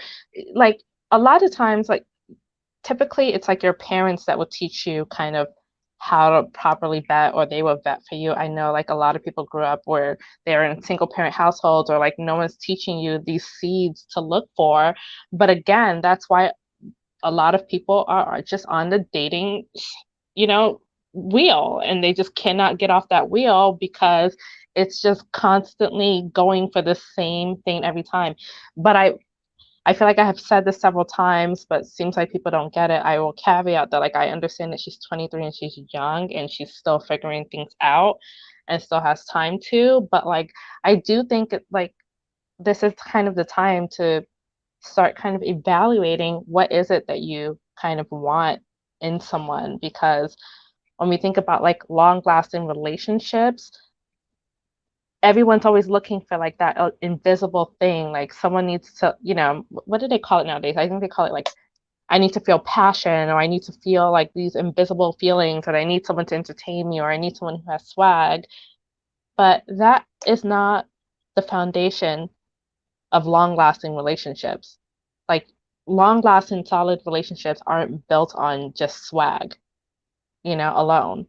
And if that's all you're looking for in the initial stages, like sometimes it takes time to kind of get there. I don't think that she should go on a second date with the guy just because of how public that whole rejection was. It's kind of like a guy proposing in public and getting rejected in public. It's like probably not going to try that again. But I don't think it's a good idea. But I do think sometimes it's helpful to kind of nudge the younger folks in like, hey, you might want to look at this guy. You might want to look at that guy. You might want to give this kind of guy a chance. Not saying you have to, you know, take that option, but I'm just saying, like, not a bad idea to look for a guy who just has like the baselines of like on his way to like manhood, if not already there. Like this, I just don't see why it's like such a big issue. But like, I think it is beneficial if you're able to like spot those seeds. And like, no, I'm not saying that like you should go for potential and potential alone. But yeah, like you need like a nugget. You need a nugget to like build something off of. And it's good to kind of be able to identify those nuggets so that you can see if it can go further down the line. I don't know. I'll leave it there. No, it's cool. I appreciate that, Lynn. I appreciate it. I think here what's interesting. I'm gonna say something from another two. I'm gonna play the video again so people can see exactly what happened on that show, and then I'm gonna let Araba go. But it's interesting, this thing here. I think number one, she actually necessarily wasn't saying swag, but what she was really saying was he lacked confidence. Right, when she was hearing him talk, he lacked confidence. Okay, and I think that is crucial. That's important. I don't think anybody here on this panel wants to date somebody that lacks confidence. I don't, you know, you can nod your head. You don't have to say anything loud. I don't think most of us want to date someone that lacks confidence. Let's keep it a buck. Let's not lie. Nobody really wants to date someone who's lacking confidence, right? So for her, she peeped that he was really lacking confidence. Number one. Number two, she also said she wanted somebody not necessarily to put her in a place, but I guess she wanted somebody a bit more, because she said she's a bit more assertive. So she wants a man that's a bit more assertive. And I'm gonna be honest with you, he didn't look like the type who's going to be assertive. Not even just look, just the way he was talking didn't really give me assertive vibes. Now, of course, he might come out with different attributes a little bit later on. We might see an assertive man later on. But from the first 2 minutes, I too was not getting assertive from that particular conversation. I wasn't getting confidence from that conversation. I wasn't getting somebody who's got an interesting personality either from that conversation in 2 minutes. I wasn't getting any of those things. So I personally don't have a problem with her saying these particular things because we didn't see it. We didn't see any of those things in those 2 minutes. What you're asking her to do is to ask further questions as a follow-up to someone in the first 2 minutes who was barring. And I'm like, yo, cuz you make deductions very early on when you're talking to someone and you only have 2 minutes to do it. Fam, I don't think you're gonna. What's the point of asking any more questions? You asked one question, they were boring with it. Move on. Next, there's other people coming through. Move on, because that's how she's treating it at the moment. But I do have to also be, fair, and say, that you don't want to, like you guys were saying, you don't want to place all your eggs in a basket of talking about, swag or anything. But again. And maybe I can ask this after Araba goes. Swag is if someone says I want swag, I don't think she just wanted swag alone. When she described the man she was dating, she mentioned he was successful. She mentioned that he was confident. She mentioned that he's got swag. She mentioned a few other things alongside that. That was not the guy that she was talking to. That was not the guy she was talking to on the screen. Okay. Yeah, even me, I'm looking for this. I'm looking for a certain level of swag. And do you know what it is? It's your whole demeanor. Do you know what I'm saying? It's your whole demeanor. It's how you carry yourself. It's how you deliver what you say. It's how you come across on the screen. I wasn't feeling, and if swag can be something. I wasn't feeling that confidence. You know what I mean? I wasn't necessarily feeling that confidence in the way he was saying things. So, forgive the girl. She doesn't want to date the guy who's not giving her that confidence. Because I ain't about to date somebody who I feel also is not giving me that confidence either. I'm not about to do it either. If I ask you a question about who are you, and then you tell me, listen, my job, I'm gonna look at you like, yeah, maybe you're a bit crazy as well. Do you know what I'm saying? But I definitely don't feel there's a problem with wanting a man to be more confident, wanting to be a bit more assertive. I think that's what she needs. And I think that she's entitled to have that as well as a partner. I think what you guys are saying is being very careful and also maybe asking another question or two, which on the video that we saw, Sean, she said, you know what, she takes that into account. You know what, she could have asked a better question and she could have asked a few more questions as well. And, she was told also about her rest bitch face because she said she had a rest bitch face herself. She said, you know what, I'm going to smile more. See, that for me straight away told me this person's smart, they're bright, they're on sharp, they're willing to take instructions, they're willing to take feedback. You know what I mean? So, yeah, anyway, but listen, let me play the video and then we'll get Raba come on and say her piece. And I'm sure warfare will ensue after that as well, because I'm sure there will be a whole host of opinions coming through. If you've already watched the video, sorry, but it's just to remind us where we're at again as well. Hold on. Okay. Here we go. You're reading? Yeah, I was actually reading. I ship out in a few days, so I was just reading The Art of Strategy. Okay. For the military? Yeah, so actually I'm a nuclear physicist for the Navy. No. So I do that in a few days. Oh, yeah. Okay. How old are you? I am 27. I look a little young. I'm not that young. Yeah, you look young. So where do you live? So I'm actually in the Woodlands, Texas right now. Right down there by Houston. I'm about 30 minutes away from Houston. So I'm a little close. Oh, nice. Okay, so tell me a little bit about yourself. Man, where do I start? I like martial arts a lot. I did a bit of pharmacy back when I was a little bit younger, about 2-3 years ago. I got certified at pharmacy around when I was 17. I didn't really do anything with it. I went to university for a while. I was getting like a business degree. So I have a bachelor's in business. And then I did pharmacy for a little while, for about 3 years, and then got bored. So I was like, let's go see what the military has to offer. Didn't do anything. I did my PICAT about a year ago. Got a 96 on that. It goes up to a 99, got a 96. They offered me nuclear physics, and I was like, why the fuck not? So I went there, and now I ship out in a few days. Okay, nice. Well, best of luck as you ship out pineapples. Yeah. Why? Because he literally didn't tell me any qualities about himself. He's just like, I made a 96 on this. I did this. And I feel like I did that at first too. But however, I need a man with some personality.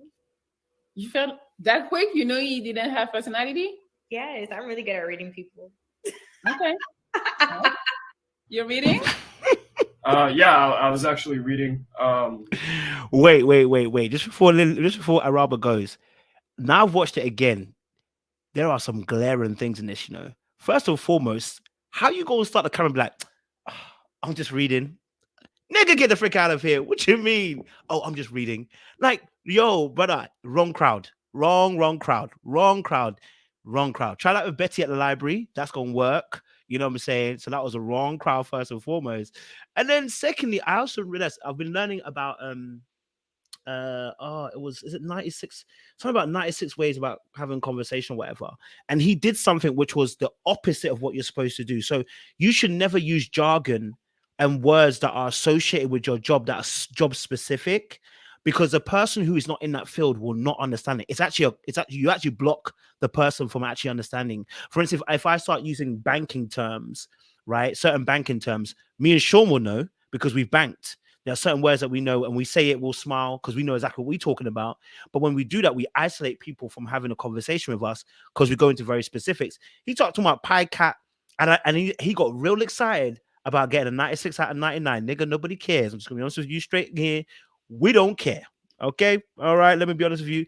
We don't care. All right. It's like saying I got a first, and I got 97% out of 99. I got a first in my degree and I got 97% out of 99. You're bragging about something that really, unless you're an academic, it doesn't really do it. You know what I mean? Like, again, it has to be relative to the crowd that you're in.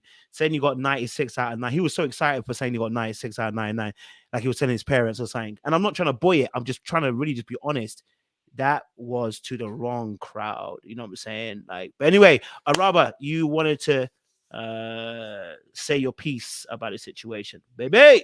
Kojo, you were killing me. I was itching, scratching to say my piece, but I'm here. Hey everybody, what's up? What's up? What's up? What's up? First, I would like to get this off my chest before I dive off the deep end. But it's funny how when us as women place a lot of emphasis or importance on what a man does for a living or his financial setting, we get so much backlash. We're called gold diggers, pocket pickers, what have you. The first time a woman shows she's more concerned about a personality, there's backlash too. So it's like, which one is it? I kind of feel like we can't win here.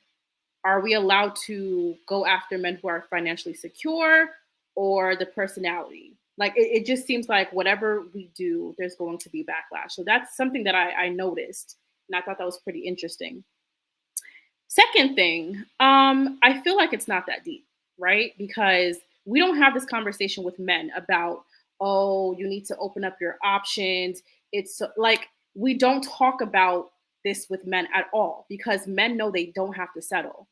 Men understand their options. They know that there's literally a lot of women out here that they can choose from. And granted, when it comes to, I guess, the quality of men out here, a lot of women feel like, they're very far and few between.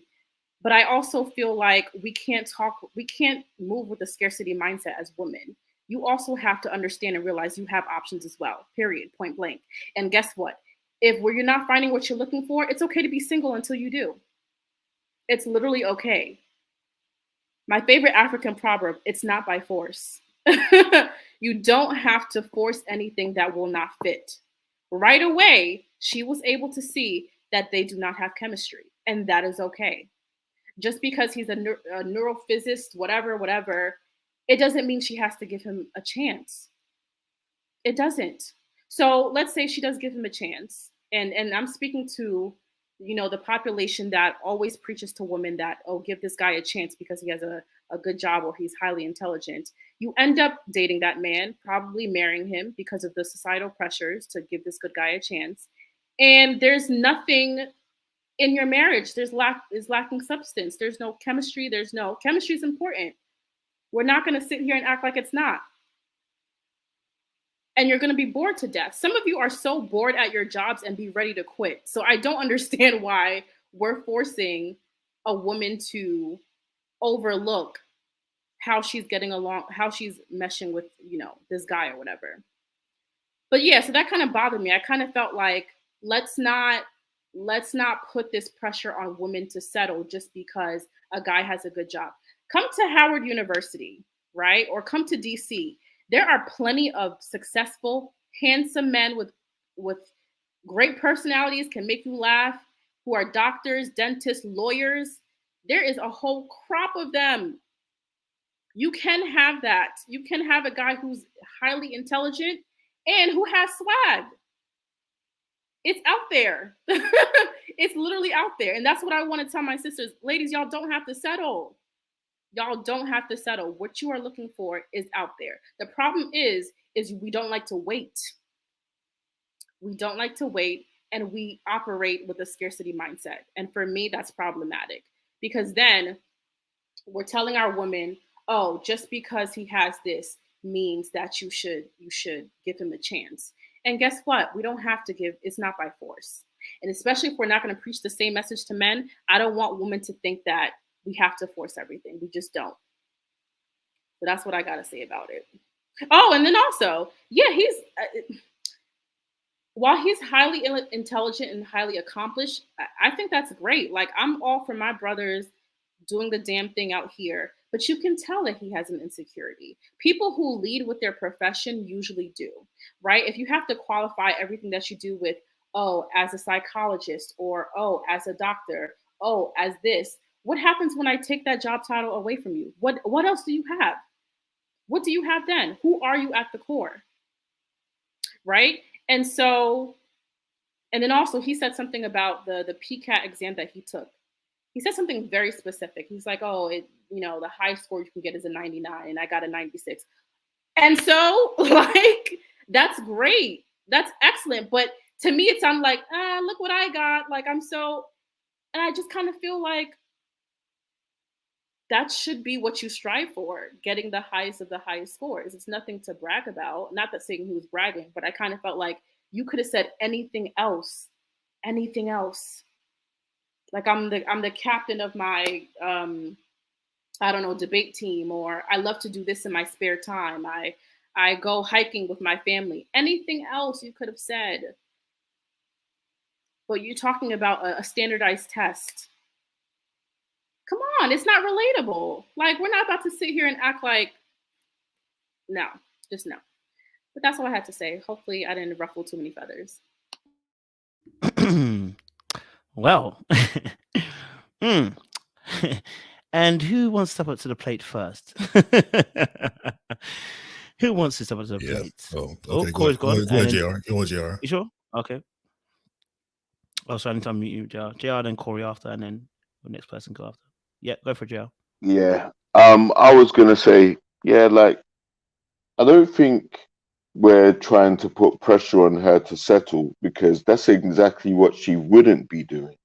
Like, she isn't settling. Settling is what you would typically use to say that you're you're lowering your standards, or you're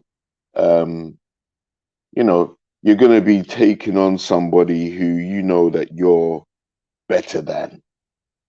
And I think that's one of the cancers of our community right now, where we have people thinking they're more superior, and really diminishing their potential partners, because it's quite alienating and frustrating to the person that you're belittling. Like, why would you want to do that? But I don't get the impression that someone who studies as hard as he must have to get to where he is would have the time to necessarily date much. Like, he's got his head in them books, not them drawers. And the other thing is, yeah, if you do take away the military that he's going away to go and the physicist role that he's going to take up, he also said he was a pharmacist, a qualified pharmacist, worked in chemistry.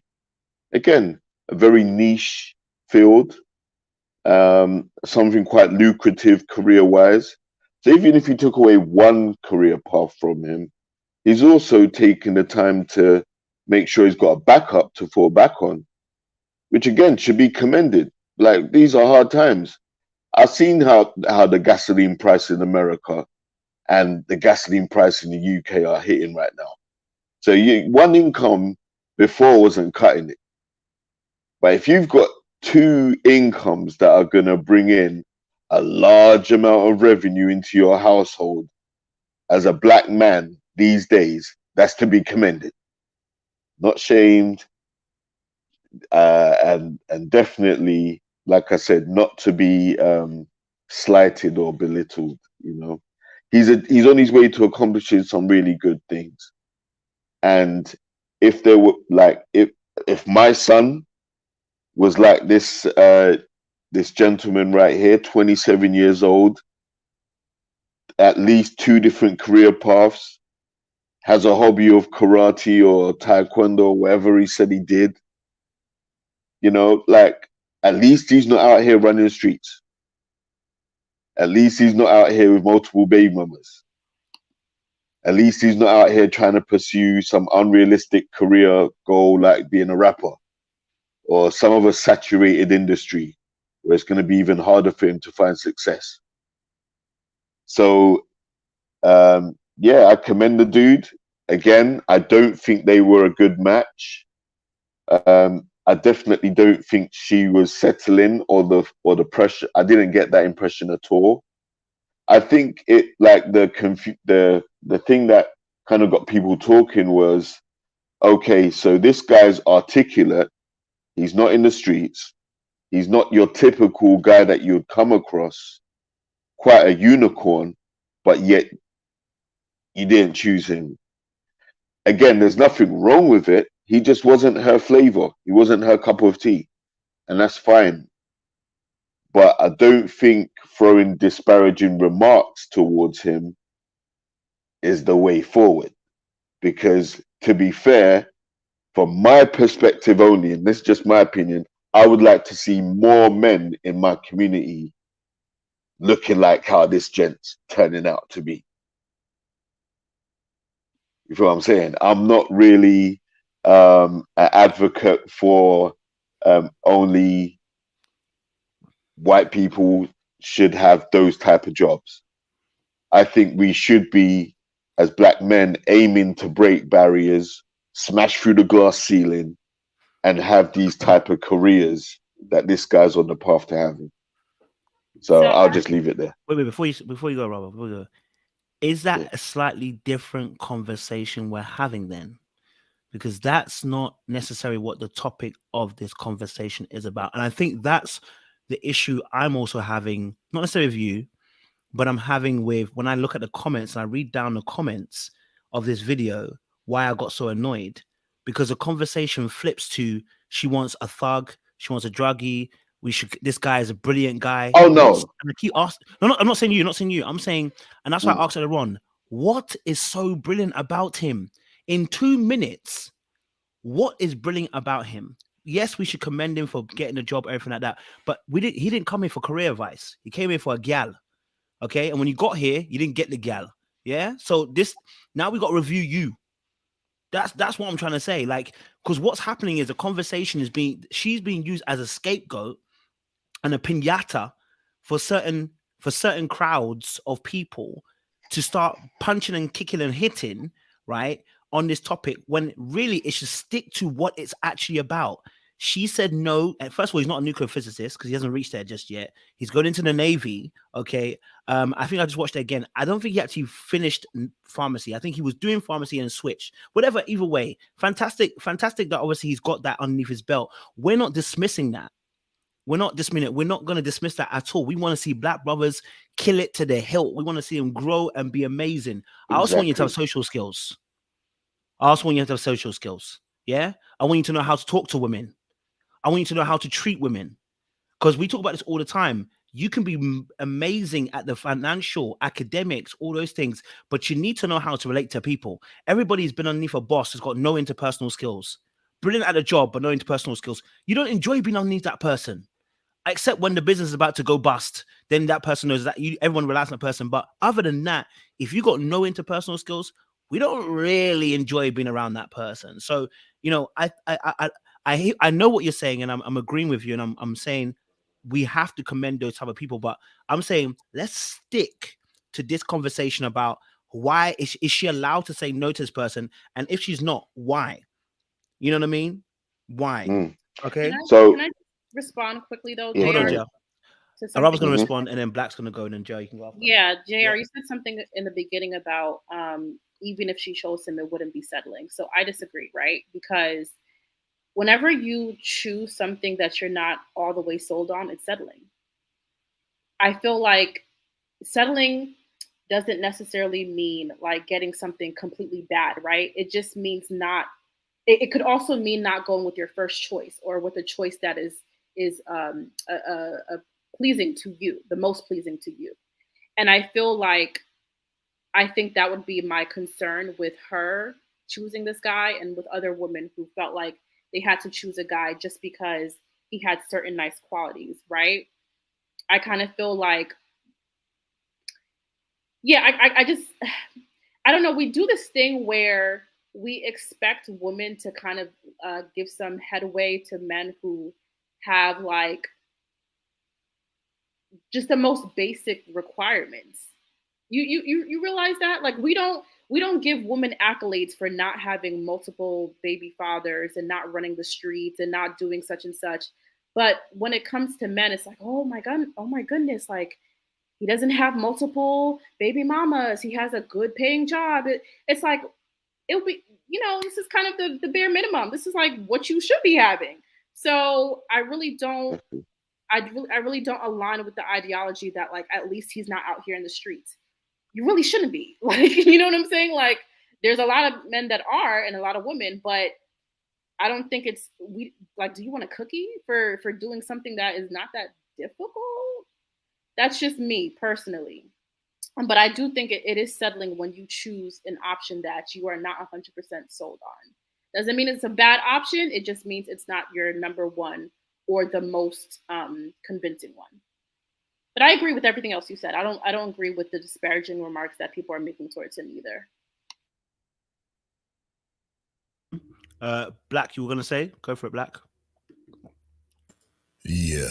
So for me, what I'm getting from this guy, he, like you said earlier, Coach, like he doesn't know how to talk to a woman. That's really what it boils down to. A woman asks you, tell me about yourself. She's not asking for your great elevator speech. Good, like a great elevator talk for him. Great if he was doing an interview. Those are when you want to list your resume, right? But in this situation, if a woman is asking a man, tell me about yourself. He did fine with the martial arts. I don't have a problem with that one. But after that, he just went straight to something else. So you want to see that edge, right? So the martial arts is a little bit of an edge. They say, okay, she's gonna feel protected when they're together. So that's cool. But outside of that, it was just went downhill from there. So when you're describing yourself to a woman who's asking a person of interest what she's doing, trying to picture herself doing those same activities with you. So you didn't give anything in that conversation that says, hey, I can do this with my partner. So if you see like bowling, shooting pool, any other activities, she's looking to say, okay, can I see myself? Do I like bowling? Do I like shooting pool? Like these are things that are calculated in her head while you're talking. So I think men have to really understand that when they're speaking to women and trying to talk about themselves, they need to know themselves. So if that's all he has is just his degrees and everything like that, it does come off a bit thin. So to me, I feel like that's what the missing piece was in this conversation, is the fact that he just simply does not know himself, or know what fun is, or know how to sell himself. And that's what you have to do as a man. With a woman, you have to sell yourself, be authentic, but still sell yourself to the woman. And that's something that he completely failed at. Bars. Sean, go for it. So I think my biggest thing here is, and I'm sorry Araba, had to leave, but I definitely understood what she was saying from the aspect that it's not like we're saying there's slim pickings, so you got to jump and give this guy a shot.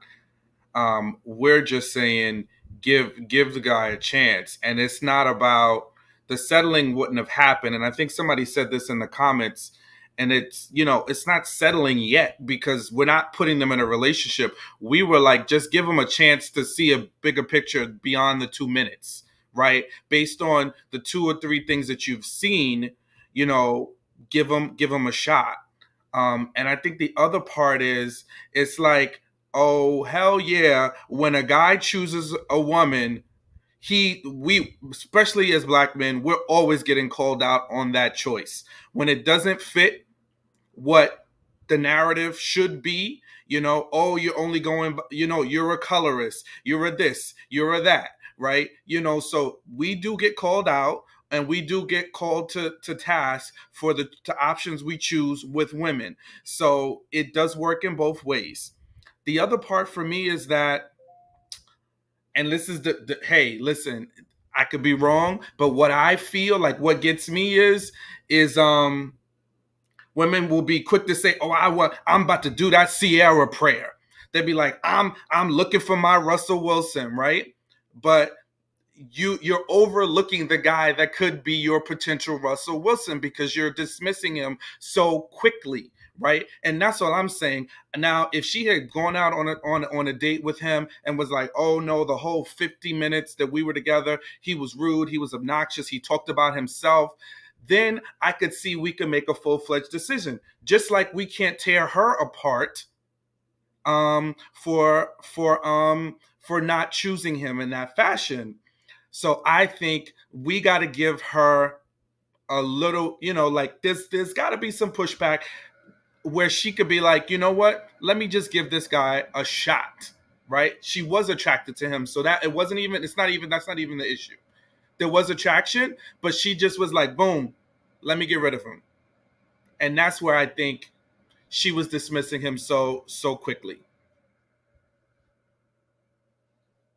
I hear you on that. Go for it, Lyndon. Absolutely. But the guy who she did, it's just about, and I said this in the chat, it's just about who gets through the door to begin with. And then you choose from the options that you've let through the door. But it's about being able to vet appropriately and, you know, knowing the things that you should be looking for that has like the potential to be a long lasting relationship or has like the baseline. Let those folks through the door. Let those folks be your options. And then you know, start whittling down from there.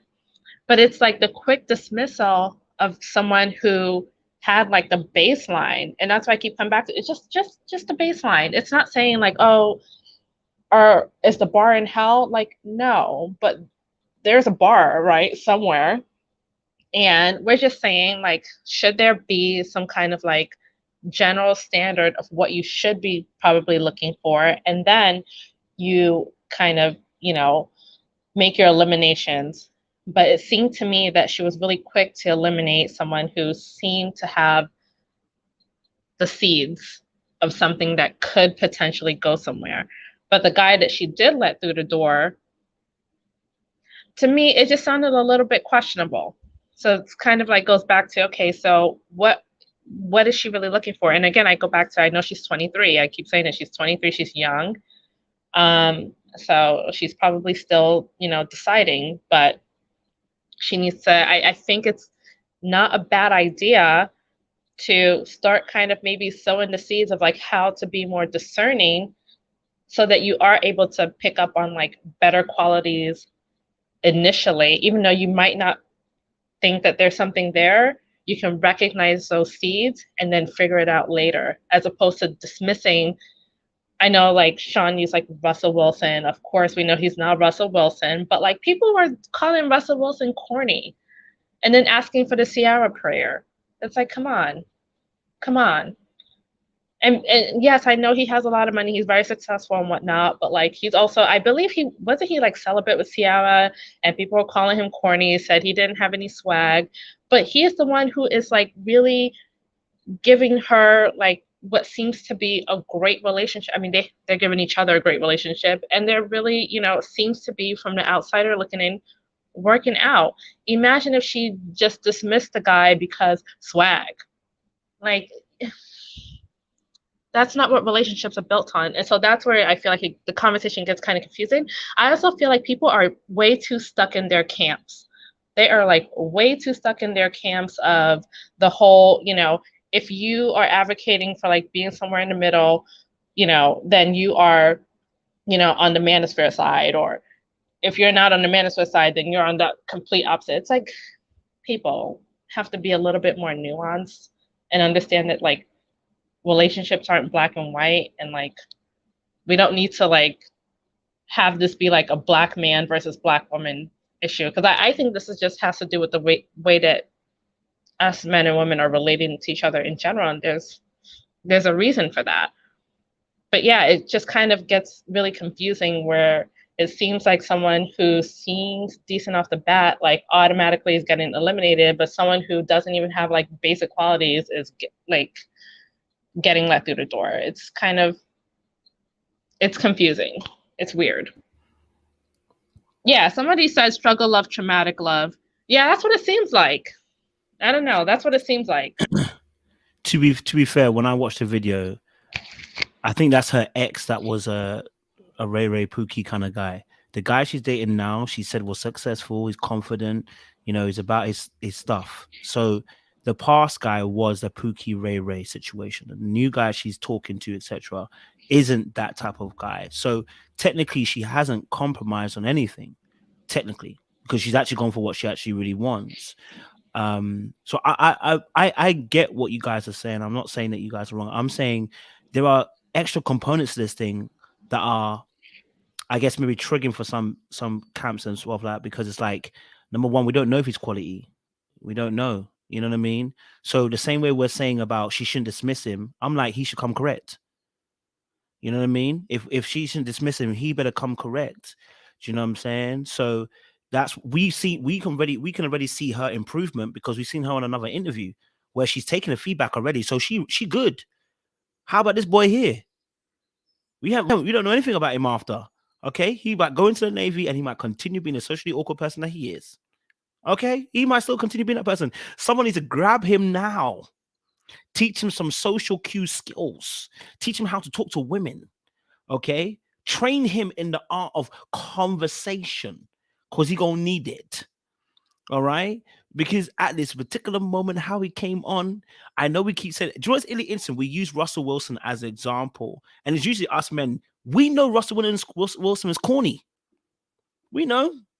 That's how we view him, right? He's a nice guy, but he's kind of corny. That's how we view him, right? I personally think he's a great guy, to be honest. I think he's a really great guy and everything like that. You know what I'm saying? But obviously, it won't be me looking after your kids. I'm just going to tell you this now. It couldn't be me dating and marrying Sierra, okay? Because I'm gonna start my own family. You know what I'm saying? But I appreciate the fact that he decided to do that, right?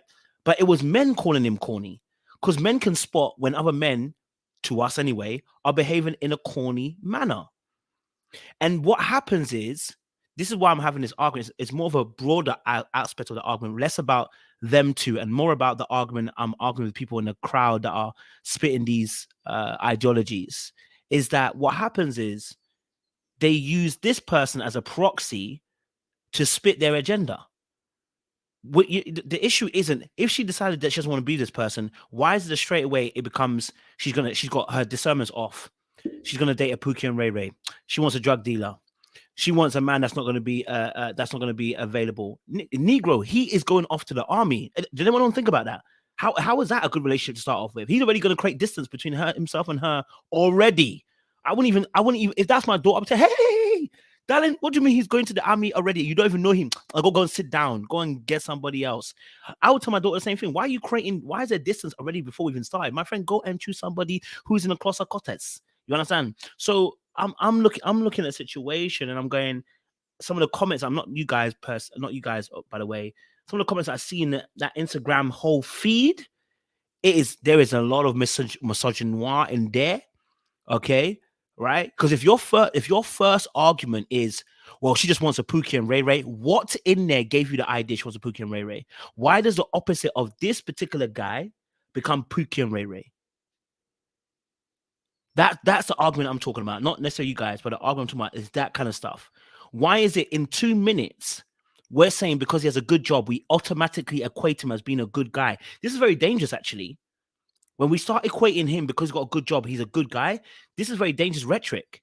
Because what it does, it opens up the door for when something goes wrong, we go, well, he's a good guy because he's got a great job. Negro, having a good job doesn't make you a good person. We've been in job, we all in some good jobs, and we know some trash-ass individuals who work with us. Trash. So those things, that's what I'm trying to talk about not necessarily what we are discussing necessarily, because I think we're having some really good conversation, but some of the stuff that we're seeing in the comment section, I'm like, why does that first thought? Why is it that I'm seeing comments like, well, he gonna date a white girl now because he got rejected by a black girl? What? Why is he going to do that? You know what I mean? That is problematic mindset that I'm saying that they're using this situation as a proxy to create these arguments. It's like, yeah, we can use this finally, to now have this. Now we can use this. It's almost like how we normally, when I see Manosphere, what they do, take all videos of any time a woman messes up and they label it as, see how black.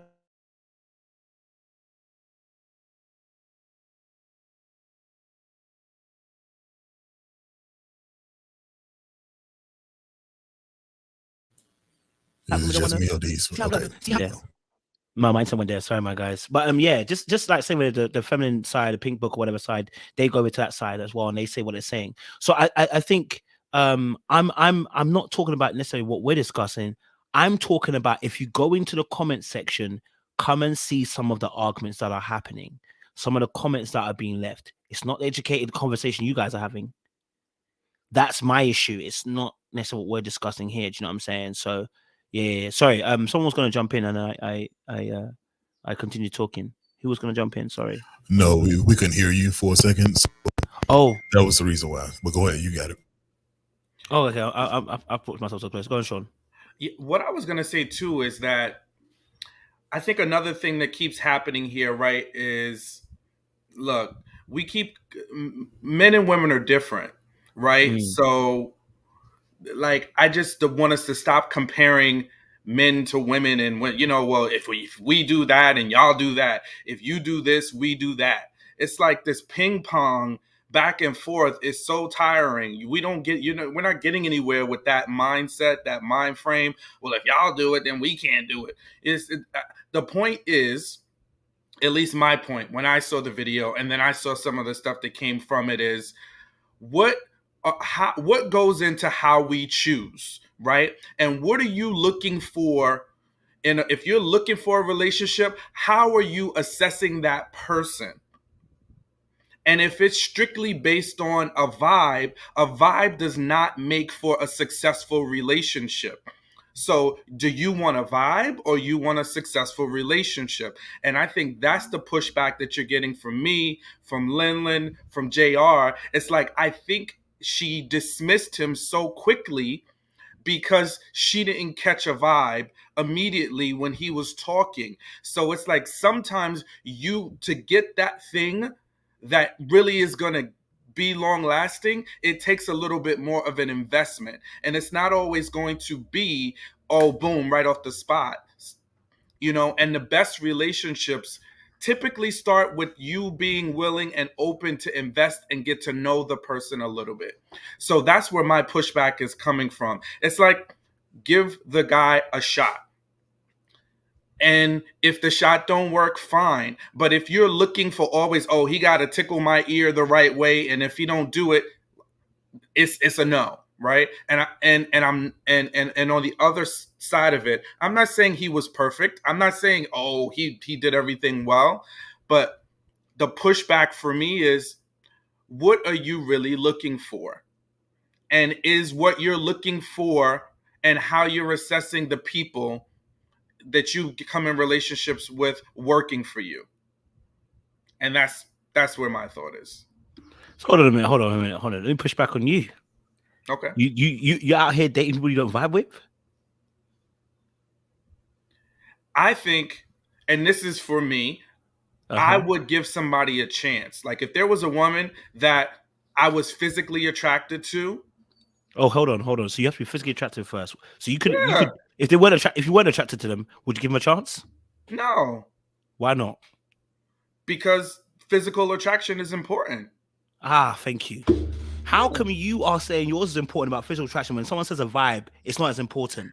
But there's great women out there who are ugly to you, bro. There are great women out there that are ugly to you. You need to start dating them. Well, I think ugly is a bad word, but at the end of the day, like, she said she was physically attracted to him, right? So I will never push somebody to be with somebody they're not physically attracted to. But if I see a woman that's physically attractive and she's got some qualities that I think are good things, right? But maybe in the first interaction, it's a little awkward.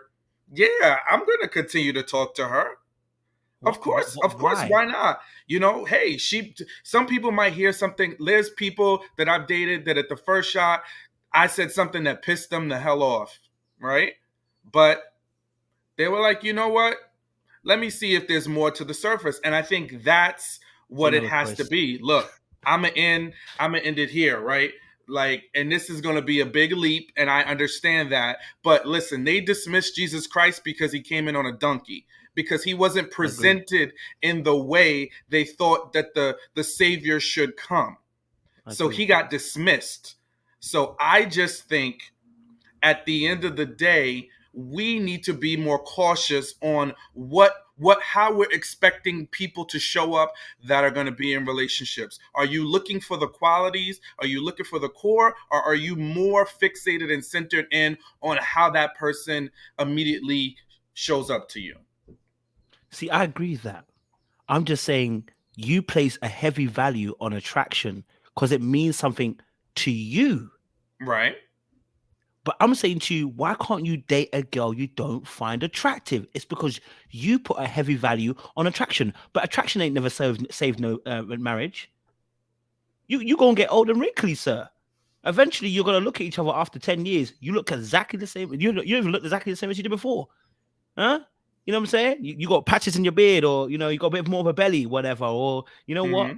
Her toes are hanging out her shoe now. Whatever it is, you might look a bit different than what you did, right? But you're saying you can't use vibe as an indication for long-term relationship, and I agree with you. But then how can you use attraction, physical attraction, as a long-term solution when we both know physical attraction does not guarantee long-term relationship? It is simply the thing that draws you in.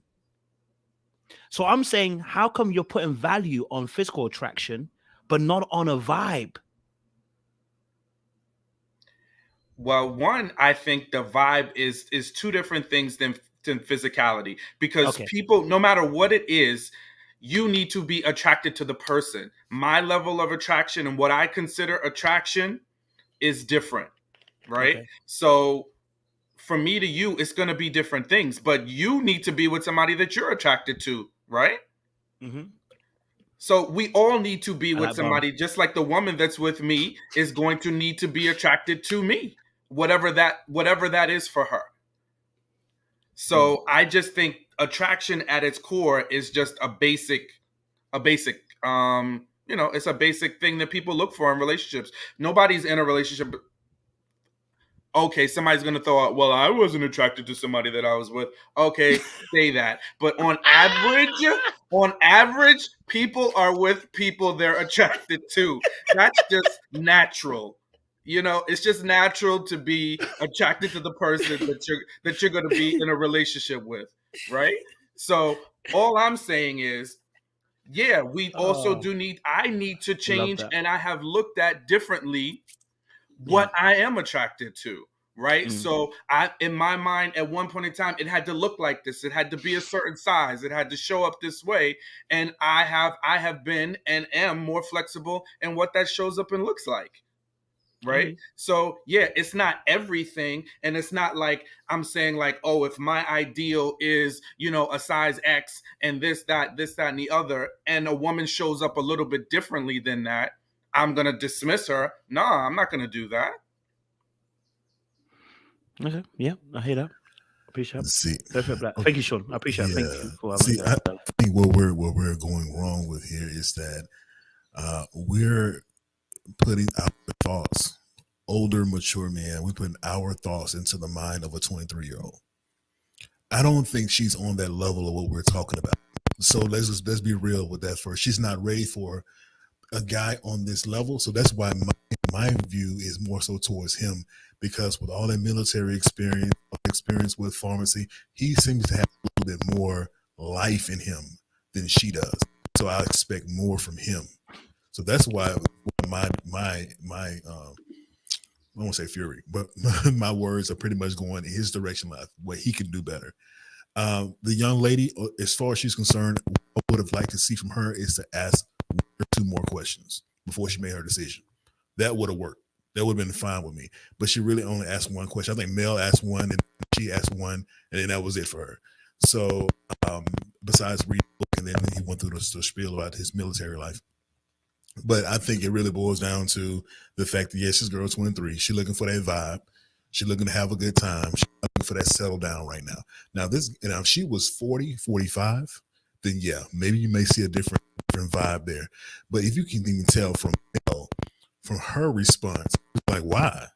She didn't understand why she let him that quickly either. Because she's a little older than she is. I can tell that. I know Mel is a little older than 23. So it's all about what we've lived through, what we've gone through, and what we're ready for at that time of our life. 23 years old, ain't nobody think about talking about settling down. You may have a few women that's thinking like that, but for the most part, you're having a good time. You want a good vibe. You want to go out party, and someone that can keep up with you, someone you can keep up with. That's really what it boils down to. But again, this would be a whole different conversation if she was 40 years old, or, a little bit older, and trying to settle down with someone. A different type of requirement, a different type of mindset at that point. So I look at a 23-year-old the same way I look at a 40-year-old. So that's why I haven't been talking about her that much at all. Fair point. Appreciate it. Fair point. All right. JR, what are you saying? Oh, sorry, I need to unmute you. My bad. Go for it, bro. So I'm gonna agree with Black, Corey, and I'm gonna agree with Sean as well. Like, the thing that we're overlooking here is she's 23, so there's ages and stages, right?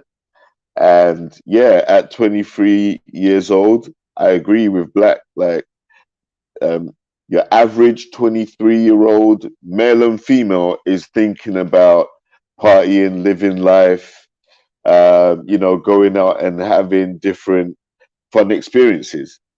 Once you hit 30, then you have more of a reflective, okay, what have I done to this point? Maybe it's time to now think about my future. Maybe it's time to settle down. The person you picked in your 20s to have fun with and date around with is not necessarily going to be the same person that you pick in your 30s to settle down with. It's ages and stages to the process, the dating process. All right. That's the first thing I wanted to say. And then the other thing is something you actually said, Kojo.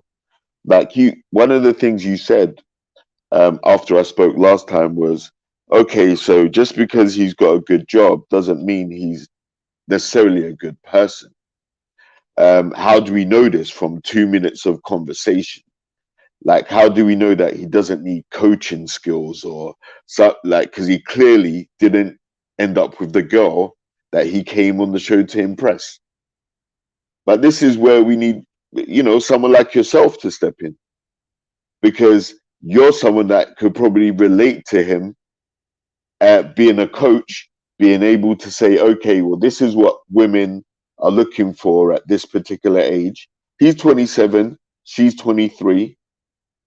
There shouldn't be this rivalry, this competitiveness where it's like, okay, well, he's leading with his career, so he's a bad dude, and it shouldn't be looked at the other way either, where she's settling because he doesn't fit her criteria.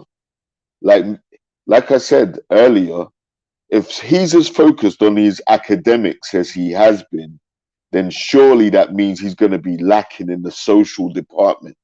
When everyone else is partying and clubbing and raving it up and all that stuff, this guy's in his books, doing revision, doing research, trying to get qualifications, accolades, and this, that, the other. And like I said, you can't slight him for that. His game, his goal is different to most people. So again, that just makes him unique. And then with Araba, before she left, she was like, should we give this guy a cookie? Because that's the bare minimum. There's HBCUs in her area where there are a plethora of black men who are educated, have the swag, have the full package. That's just one HBCU. It is not across the board of the manosphere of black men in general. In general, you're seeing most men making 40 grand a year, if that. And let's face it, the common aspirations in terms of career is not to be a physicist, a nuclear anything, a pharmacist. We're like, for the most part, I'm not talking about everybody trying to generalize, but I'm saying for the most part, those are not where you're seeing us represented in those careers. So this takes me back to what Black said, which is for the 40-year-old or the 30-year-old woman, he might be more suited to somebody like that. But in this dating game where you're only going to be, you got 2 minutes to show up, you're on the shot clock. And if you don't shoot your shot and score that basket, then you're getting benched. People swipe left. We live in a microwave society. So, that comes as part and parcel of the game. I don't think he should be disheartened by not being her type.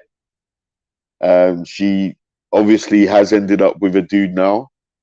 And she could, she's with someone that's better suited for her. So more power to her. But again, he can go off and meet somebody who's more like-minded or will appreciate the fact that he does have academics behind him and he did focus more on his education more than focusing on chasing skirts. So like there's no harm, no foul. But if you don't shoot, you don't score. That's the age we live in right now.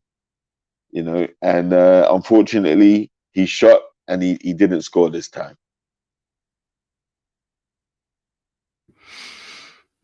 Appreciate it, JR. Thank you very much. Love for that. Lyndon, what's your final thoughts on this? Final thoughts are, ultimately, they're both going to be fine. I'm glad that she found someone that she felt was suited for her. I think it was a good conversation. I don't think it would hurt to maybe move a little towards the other direction sometimes. Like, we don't all have to stay stuck in our camps. I don't know. It kind of gets exhausting sometimes, but hopefully it's not that controversial to just acknowledge that it's okay if the baseline is what gets you through the door. I don't know. I don't know. I just don't think that vibing and swagging is all that gets you through. Sorry, I had 2 glasses of wine. Calling someone else. I'm sorry. I was over here sipping wine. I'm sorry. I can't get my thoughts together. It's okay, Lynn. Problem right here. This is what the problem is right now. My girl was sipping the wine. She said, guys, I'm going to lie to you. The bubbles are going to my head. That's that transparency and honesty, and I love it. And we appreciate. I'm so sorry, guys. The bubbles got to my head. I can't focus. Nah, that's cool. That's cool. And I appreciate you, babe. It gets real like that. But no. I again love this kind of conversation. Like I said, we're all given different points of view here, so it's opened up a really good conversation as well. There's so much to talk about. Don't worry. Tomorrow night, I know there's no Married at First Sight. Is there Married at First Sight? There's no Married at First Sight tomorrow, so I'll try and think of another topic to bring up. There's a lot of people are sending me stuff, so as you go, so there'll be another topic tomorrow, probably around about the same time again. So if you guys are open to the panel, you want to come and have a conversation again, we'll have another discussion point for you guys as well. But I want to get Sean to just give us the benediction. As always, this is your specialty, sir. You know what I'm saying? So, Master Sean, we'd appreciate your benediction. Yeah, so an interesting spirited debate. So glad me and Lyndon were on the same side of the table this particular time. I love that. And I think, listen, I think at the end of the day, you choose who you want to choose. We all have rights. Nobody's forced to be with anybody they don't want to be with or consider someone that they don't consider. But when you're so fixed on what you're doing and who you're choosing and not open to have a conversation, that's where the issue becomes, right? So, be open, be willing to hear somebody else's perspective. Sometimes that other perspective can enlighten you, right? And that's what makes the world go around. So be open, right? But we don't have to judge. We don't have to be harsh. We don't have to call people outside of their name. But, let's be willing to see ourselves and assess ourselves and do better so we can be better. Back to you, Coach. Love for that. Appreciate that, Sean. Listen, audience members, it's been amazing. Good conversation. We appreciate you guys' thoughts. JR, Black, Sean, Lyndon. I really do appreciate Araba as well coming through. Listen, we'll be back here tomorrow night. We'll go again, and I'll give you guys another topic to discuss because people are sending me stuff. So it looks like it's one of those seasons. June's about to be that month of conversations, guys. So we're gonna have some good conversations the coming weeks as well for you guys. Alternatively, as well, if you guys have some topics that you think we should be discussing as well, send me an email, send me a DM or whatever, as some of you've already done as well, and we'll get that conversation flowing for you guys as well. You know what I'm saying? Like, I'm enjoying these convos that we're having in the last few days, and I'm looking forward to covering some more of those kind of conversations. This is where we learn and it's where we grow as well together. So yeah, man, big shout out. All right, audience members, much love and appreciation. Thank you again for turning up. I know for some of you it's late. It's looking like 10, 11 o'clock for you guys. So, finally, how I feel. You know what I'm saying? 5 a.m. in the morning out here. Okay, you're going to feel, your eyes are itching, isn't it? Yeah, you want to go to bed, you got work in the morning. Telling your boss that you're late because you came on Little Black Book. Don't be blaming me. Don't be blaming me. Take accountability, okay? Appreciate you guys. Love and appreciation. Someone said cheating Christians. Lord of mercy. Listen, guys, we'll see you again very, very soon. Don't forget to like, share, and subscribe. We can always agree to disagree. Don't worry about that. We appreciate you. Hey, let me leave you on one of my videos that I like to leave you guys with. I'm about to leave you with something. I like to leave a little video for you today. Okay, but let me leave you this one. I don't want peace. I want problems always. And just to finish it off, I have to always leave. You're here breathing heavy like a dog.